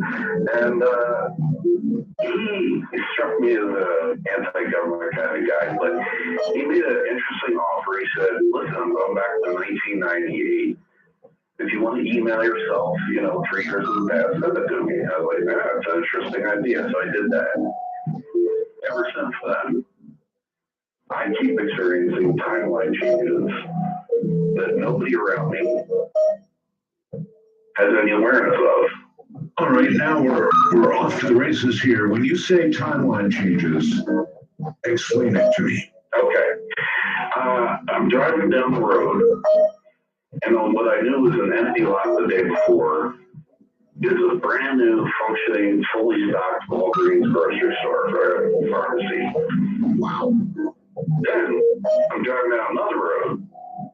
I had this extreme deja vu feeling. Couldn't understand what it was. It wasn't like I'd been there. It was more like something's out of place. A few hours later, I drive back up the same road. Another empty lot had turned into a furniture store. And all of these odd little things kept happening. At first, I didn't want to say anything about it. But I was a little scared I was going to wake up and my wife and son were not going to be around. Nobody was going to remember them and all this kind of stuff.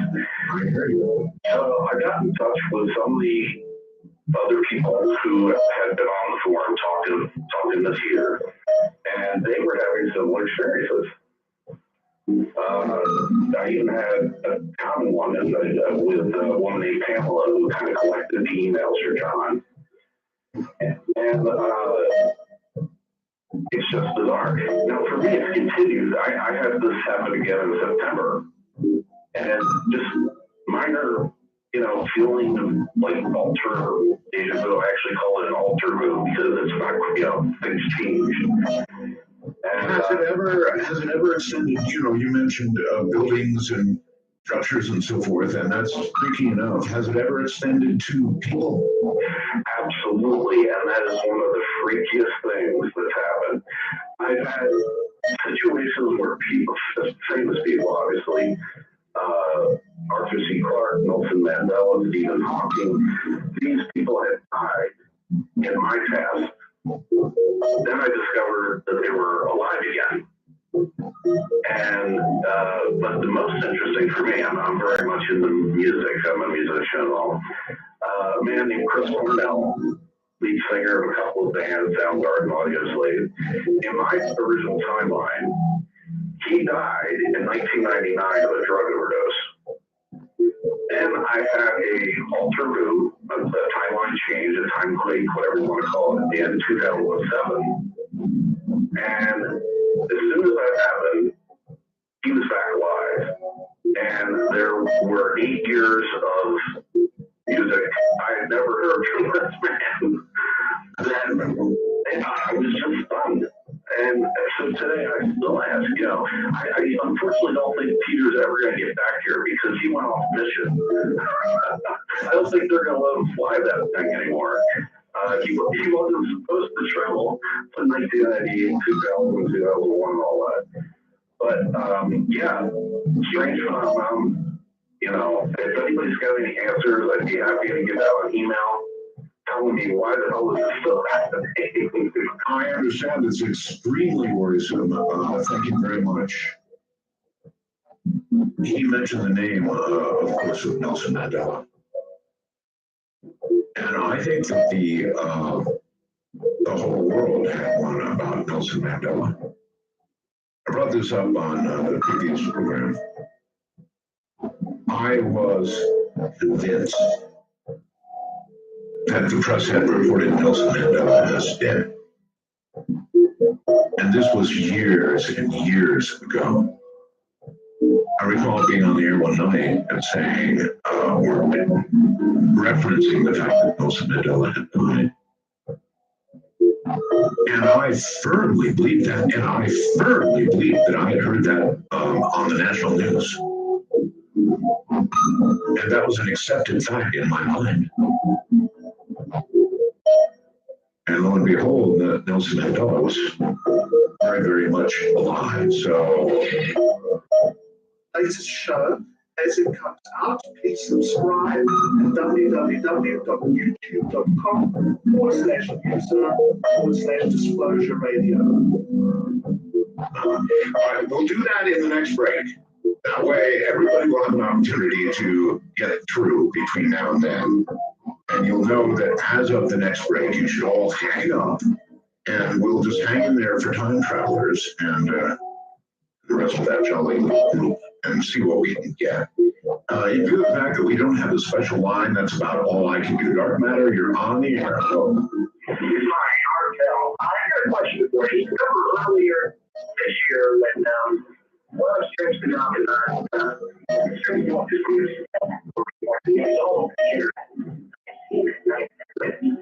You're kind of breaking up on me a little bit. Earlier in the year, a strange phenomenon all over the internet, something.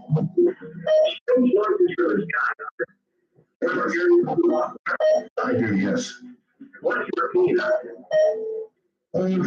I heard them particularly about the source of them. We hear strange noises here all the time. Big booms, and we sort of know what they are. They're dropping bombs over at Fort Irwin. And when I say big booms, I mean gigantic booms. So we're kind of used to hearing strange noises. Well, I know what you're referring to on the internet, and no, I have no idea. Yes, he's gone. That's sad. Well, that's the cellular world that we live in now. Now you know why we require that our guests have a ported phone. Sorry about that, sir. The gods were not smiling on you. Dark Matter, and you're on the air. Hello. Hello, it's Joey from Alabama. Hi, Joey. Hey, is this Bell? I'm the only one here. Okay, hey, I wanted to thank you. I'm a new listener, and it's awesome that I can hear you every night. So I wanted to ask a question, and I also wanted to make a comment. I remember my phone earlier about dreams and to control your dreams. And I don't really believe that you can control your dreams. I think there's something greater than myself when it comes to dreams. And I wanted to say that it's kind of hard for me to say this on the air, but I'm a recovering alcoholic. And for the past 15 years, whenever I would dream about drinking, whenever alcohol would be in my dreams, I would either be chasing the drink, I would be drinking the drink, or I'd be running from something bad to happen from drinking. And it would be a constant thing that would happen to me. And anyway, I'm kind of a new person in recovery, and something amazing happened to me last week. I had a dream, and my friends were all drinking and having a good time, and it was for the first time in my life. I really in my dream. It did not phase me. I didn't want it. It was nonchalant to me in my dream. I woke up, just amazed that hadn't occurred. And I guess I just want to get like a testimony. I guess that I think only as good as evil control your dream, and I believe something good is working in my life. Maybe, sir, your dream was an actual breakpoint for you. In other words, if you had that dream and alcohol was involved and you were not drawn to it as you always have been in the past, that could be a true turning point, I would think, in your life. And it could be, I don't want to diminish, the dream in any way, but it could be a wonderful sign for you that you have mentally turned the corner. I don't know, that's just a, wag. Which some people refer to as a wild ass guess. Hello there on Dark Matter. You have achieved the air. Hey, how you doing, Art? Very well, sir. Thank you. I'm a driver driving through Nebraska, and I want to say welcome to Sirius Radio. It's about time. It's been a long time. Great to be here. I got a story back in 2001. I used to deliver to stores at night, and we had to key to all the stores. And I had pulled around to the loading dock in the back of the store. And I got out of the truck and I walked around to the front of the store. When the front of the store was open, the store was wide open. I guess the manager had gone over and forgot to lock the door. And we were instructed, to call the police because it happened now and again. And I went into the front of the store, and I went to the front desk, and I went to pick up the phone. Picked up the phone, and there was no dial tone at all, nothing. And I knew there was another phone back in the loading dock, so I walked into the back loading dock, picked up that phone. That phone was completely dead. I'm thinking, what the heck's going on? So I came up, backed up to the front of the store, and of course, it was one of those nights when you're scaring the crap out of all of us. And I went to the front desk again and I picked the phone back up, and every line was busy. They had, I guess, 10 lines on that thing. Every line was lit up, every line was busy. And I threw up. I've had enough. I thought about it. I went outside and I took my cell phone and called in. But anyway, welcome back. Good to hear from you. Well, thank you very much. Good to hear from you, and take care. Yeah, that's weird. Life is full of weird things that occur, and there simply is no explanation for. I know many of you, if not most of you, have had them occur to you. So I guess that's what makes programs like this, the fact that these things do occur. And there is no explanation, no logical explanation for them at all. Unlike most things that happen in life, every now and then one of these rolls into your life, and when it does, it stops you cold.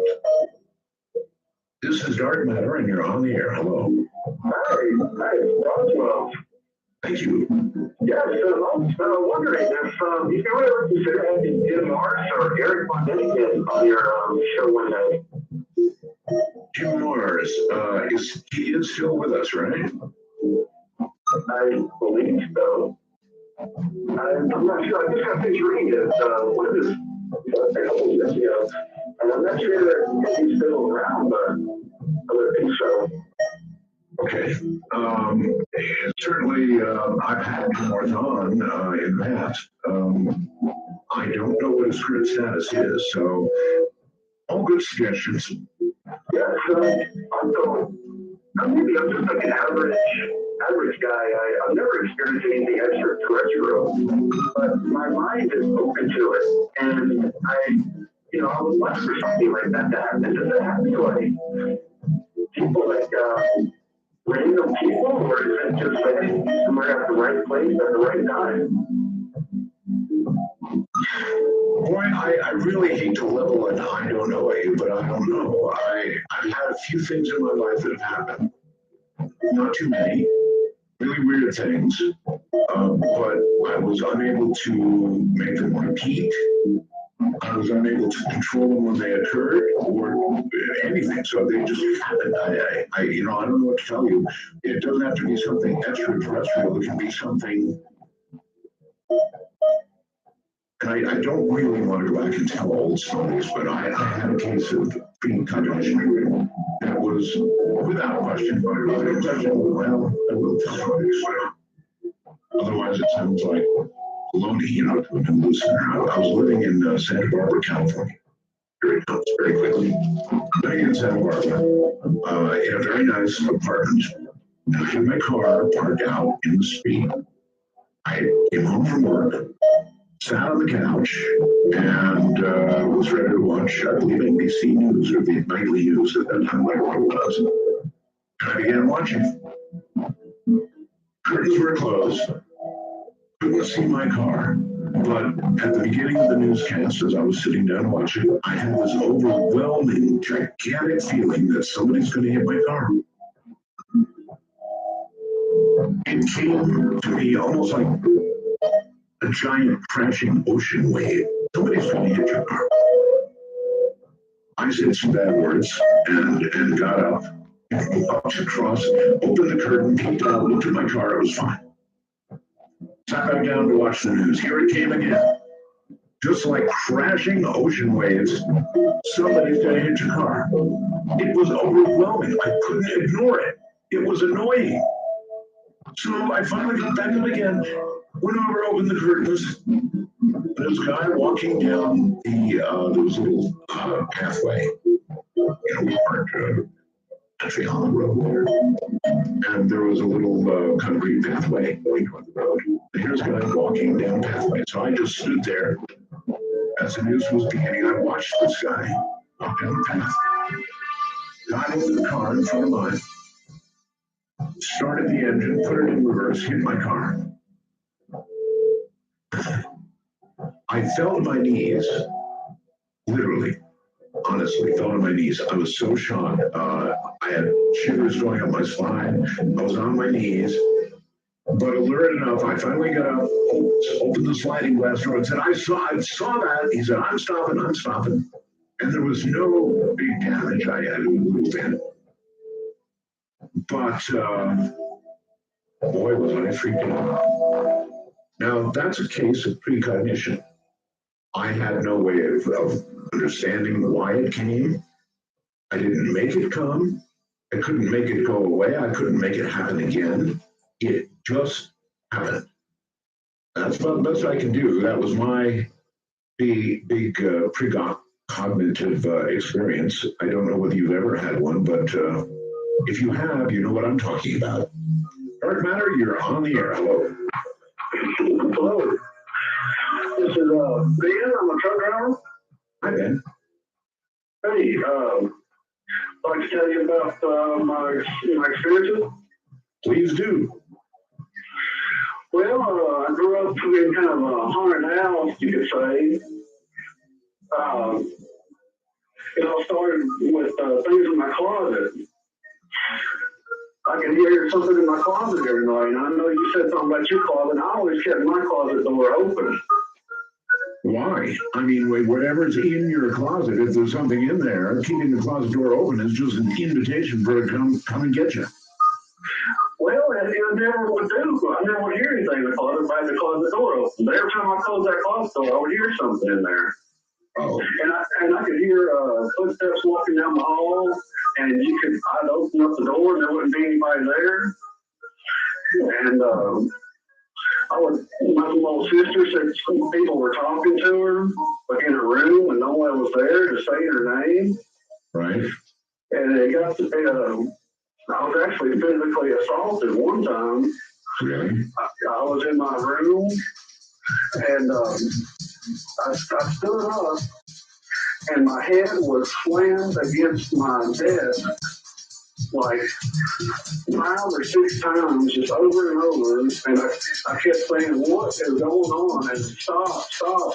And next thing I knew, I'm laying on the floor on my back, like it hurt me on my back. Okay, I've got a couple of questions for you. I mean, that's horrible, but did you if you're going to be manipulated in that way, you're going to have to feel a lot of force against your body. Was it like arms that were grabbing your body? Was it some sort of invisible force that was around you? In other words, physically, what did you feel? I didn't feel, that's a very strange thing. I didn't feel anything. I didn't feel any pressure against my head or just anywhere. I didn't feel anything. I thought I was doing it to myself, but I'm very consciously saying, what are you doing? Stop this. And next thing I know, I'm just thrown to the floor on my back and just in a daze. And so you would have to say an invisible force.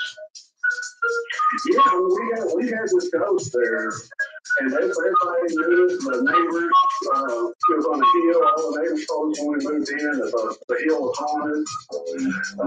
People could see a woman sitting in the window when no one was even there.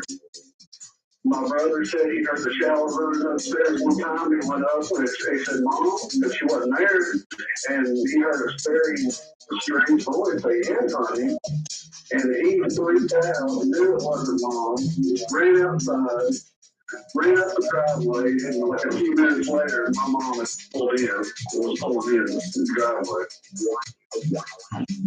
And, I would like wake up in the middle of the night, and every door in my bathroom would just be opening and slamming shut and violently. Yeah. We moved out of that place, but Did you warn the people that were moving in? No, they actually have it on the market right now, and but I don't even live there anymore in the town, but it's definitely a crazy place. I appreciate the call, sir. How about the rest of you? Would you warn if you were moving out of a haunted house? There are actual laws that require you to notify somebody if the house is haunted. However, in real life, I would have to say to warn the person who would be buying the house that you've been trying to sell for some kind of market like this would probably not be something you would do. So what would you do? Answer, your mouth shut. You wanted to sell your house, you keep your mouth shut. And this is how haunted houses are sold. Dark Matter, you are now you're on the air. Hi, Art. This is William from Texas. First of all, are you still taking normal open calls or is this time traveling? I am until the break. The break is coming up pretty soon, and then I'm not going to take them all. I'm going to take time traveling calls for a full break. Okay, good. I've been away from our radio for a few minutes. Didn't want to miss it. First of all, Infinity is the power of Infinity Roswell Steve. I've been listening for 19 years. Never called in until now. I have a few thoughts regarding the Matthew Alford guest we had on your show a couple weeks ago. During that show, it sparked a few ideas that I had. So first of all, I hope to kind of explain a possible explanation of the near-death experience and the viewing of different deities during that experience. Not necessarily being a proof against God, as Matthew alluded to. So first of all, let's assume Matthew has some level of correctness. I'm going to go fast because I know time's of the essence. So with the idea that there is a God part of the brain, let's assume he's correct with that. Yearning to see how the higher being that created you. So first of all, I'm not trying to explain the infiniteness of God by comparing to a mere human being's logic, but this book kind of helps me explain it and understand it with my feeble mind, actually what might be happening. So let's go with what I've read and heard others say many different times over the years, that they're where they compare God to being a computer programmer. Of course, any intelligence that is more intelligent and powerful, but essentially you have source code, and that would be DNA. It would be explained by DNA. And of course, all programmers start with source code, they compile it, they have a final product that comes out. The program, if you will, the end result. In this case, it would be a given being based on God's source code. So next, let's consider some recent scientific results that kind of compare the universe as if it was a simulation in like the Matrix or a simulation inside a computer. So again, thinking of this like a computer programmer. By the way, I continue a lot of research on that. But now, if you think of God as a programmer, DNA being a source code, a version being a human being, you can think of God giving you a brain, a device, and this device, this brain will allow you to think and so on and so forth, might very well also have a phone back home to your creator section. Of course, why not? Any good computer programmer or human engineer might build into any device he might make ways to communicate with it. The device might phone back home, home base, so to speak. Telecommunications equipment, etc. So again, I'm not trying to exploit God's infinite power to a mere mortal human engineer, but in this example, I'm kind of running through this where, for instance, prayer, meditation, that's where you come in. Or you kind of, when you think of this, when you say electromagnetic stimulation of the brain, you can kind of consider that attacking the communication section of your brain, your device, any hacker or hack an electronic device. And that would activate the near-death experience, the time of the light, and so on and so forth. Seeing the deity that you're individually familiar with, and that you've studied and learned about and accepted all of your life. So, of course, the near-death experience occurs, real situations, an accident, you're very sick, so on and so forth. You hack the communication of your brain with electromagnetic stimulation in the labs, for instance. It may not be your time, you come back, and so on and so forth. Now, the last part, back to the programmer analogy, if indeed this all happens to be true in some way, shape, or form, the dedicated part of the brain that comes to fill in with a God concept, that's where the part where you consider being filled in with a variable. Again, back to the computer analogy, in a website, or you're filling in your first name or your last name, that little first name spot would be, in your case, Bart, in my case, it would be William, and so on and so forth. So, it's a conceptual variable. You're activating that part of your brain. It's conceptual. You're seeing the visual deity that you're familiar with. It's filled with your particular deity that you've accepted. And that's what you're seeing, essentially. I mean, I'm just throwing this out there as a possible thought. And so, essentially, that would prevent shock, seeing something unfamiliar would be bad. And that all could be very well just part of the programming God gave you in your device when you're coming home. Okay. I appreciate it. So God as a master programmer, why not? Possibility that we're living in some sort of created universe, that we're living in a kind of matrix. Science is looking at this genuinely hard right now. Did you know that? It's something we could have a lot of discussion about, because I don't rule it out. Do you? That we're all kind of walking around in a programmed world. We're not seeing it all as it actually is. Very much like the movie The Matrix. Science is trying to figure out, and I guess they have come up with a way to test whether, in fact, we're living in such a world. I don't reject the idea. Hard science doesn't reject the idea. It does. But it's definitely intriguing. And as this caller said, perhaps we do have that urge that was programmed into us by our people. All right, listen, here's what I'm going to ask. I know it's hard, but I'm going to ask. Everybody hang up. Hang up now. I will open the lines after the next break, I promise. And you'll be able to call back in there. But for now, everybody hang up your phone, and the only people that I want to call are time travelers. Again, I know this is a very hard request to make, and in the future we'll solve it by having a special line for two, so that we can call it out for time travelers or whatever we want. But I would like to try it, so if everybody'd be kind enough to hang up and only time travelers call, we'll see if it works. We'll give it a try. So, hi. This happened to me when, first of all, Roswell and 51. This happened to me when I was in high school. I was walking down our main street, which at the time, all the stores and stuff were closed. And I rounded a corner to go down an alley, and I realized that I had forgotten something. And when I came back through the alley, I felt this weird, like, tingling sensation. And then when I came back onto Main Street, all of the businesses looked brand new. And all the cars were like 40s cars. They had those interesting fins and all that.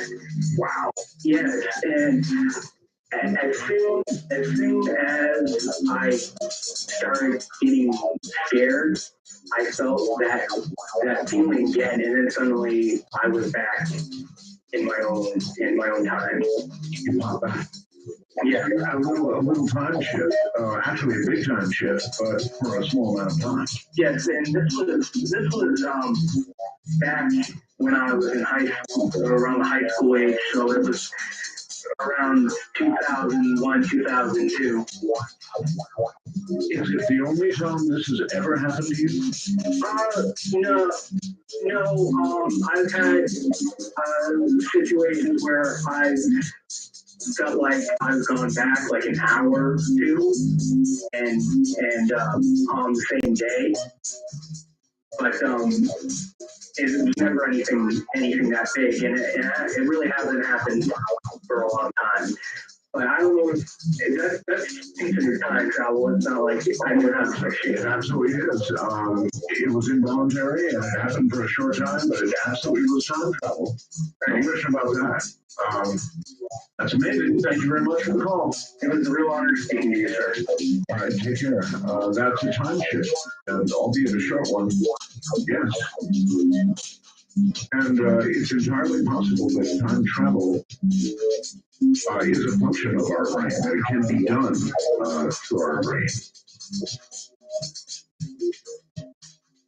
Remember the island of the chicken? What only that was. Anyway, hello there, you're on Dark Matter. Well, Hello. hi. I'm a time traveler, and I have a gift for everyone. Okay. Can you tell us in what manner you travel in time or have traveled? I travel in the spirit. As a spirit. Okay. All right. People call me Spirit Walker. All right. I haven't done it in a long time, but the gift that I have for everybody that I've learned in my time travels is that if you take a solar cell, you know how everybody needs extra energy now. If you take a solar panel, solar cells, and you bounce out, you make it as big as you want around, like a record player, and you spin that at 36,000 RPMs, the power will begin to suck into the cell instead of laying there lazily. Wow, let's go over this again. You said a solar cell, you build a solar cell or a group of cells into a round affair. Round shape, perfectly balanced. Right. It would have to be at that, with that kind of revolution at 32,000 RPMs. That's about the same speed as a router motor, you know, if you're using a router. Right. And you have to hear that And once you gear that up, the other half of that, now that will begin to suck the energy in to the cell. This will replace all the reactors. And then, I don't know if you know, okay, the dark matter, you don't have a couple of questions. Hold on, a couple of questions. How big is this thing that you built in diameter, let's say? Okay, the one that I made was almost 3 feet in diameter. It was just an experimental. Okay. All right, and you used what to turn it? I used the router motor. Router motor, okay. You have to turn it on, turn it off, turn it on, turn it off, turn it on, turn it off to get it to build up. Okay. Because if you just turned it on just flat out, it would burn out the motor.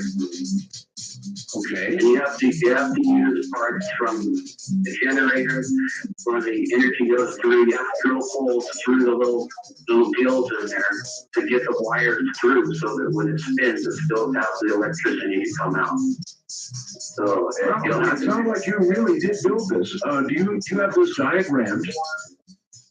Yeah, I do. I was thinking about sending my book because I'm getting older now, and I'm trying to figure out what to do with all my books, because I have a book 4 or 5 inches thick full of stuff that probably people should have. Can I ask where you have traveled, or when you have traveled? I've traveled far as back as the Civil War. God showed me how war is hell. Really? You went back to the Civil War. How about forward in time? Is that possible? Forward in time, you can go forward in time, and I have gone forward in time. Can you tell me how far? I couldn't measure it because when I was traveling in time, it's just strange to explain it. I couldn't explain it.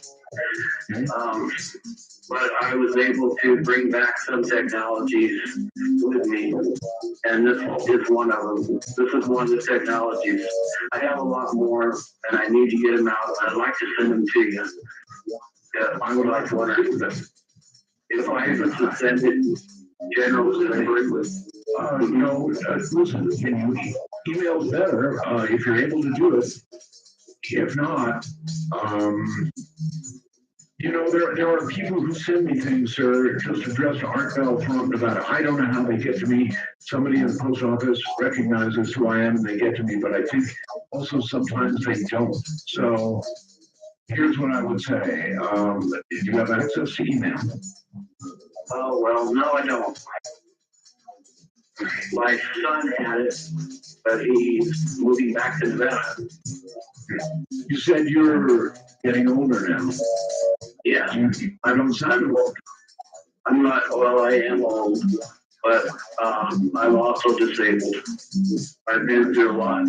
I've been through way more than anybody should be. And through all these adventures, and it's made me who I am today.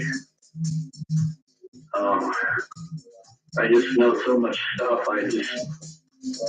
I am so interested in time travel. Okay, you can try a general delivery to me, or just put our belt from Nevada and hope for the best.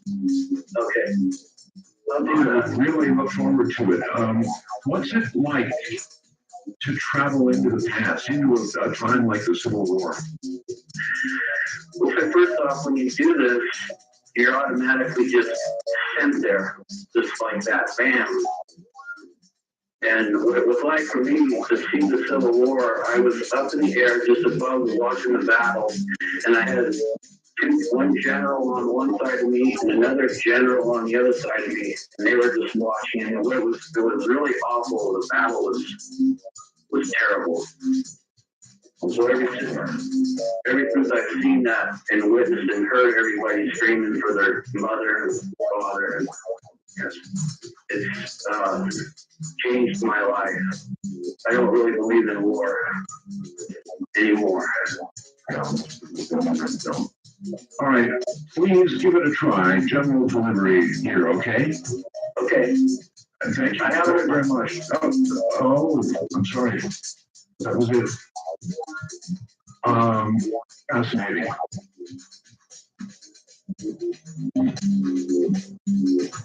That fellow sounded serious to me, and his device sounded serious too. Hello, you're on Dark Matter.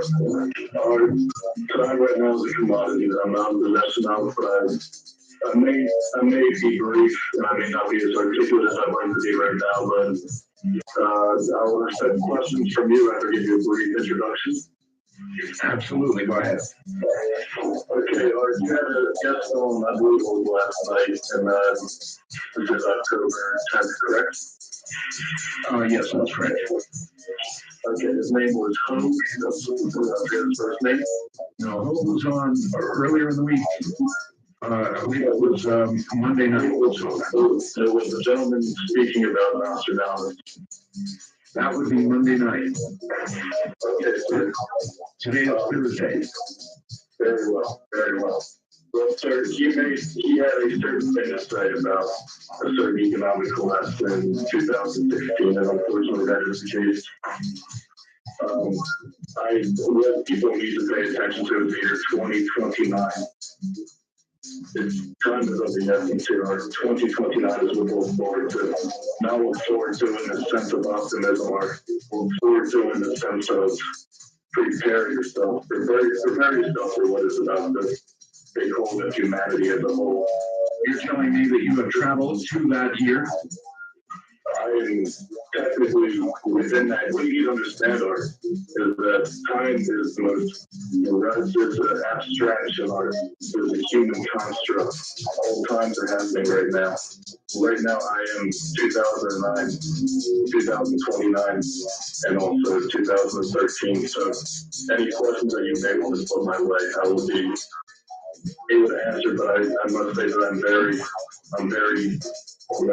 I need to get this information out because there's certain forces that can discuss this also. Okay, well, you're telling us to look out for 2029. Look to the skies, or look to the skies. There are certain there's an astrological momentum taking place right now, and it is of epic proportions. The Mayans were close to their predictions, but given their technology at the time, they were close, but they got it. They were off by a bit.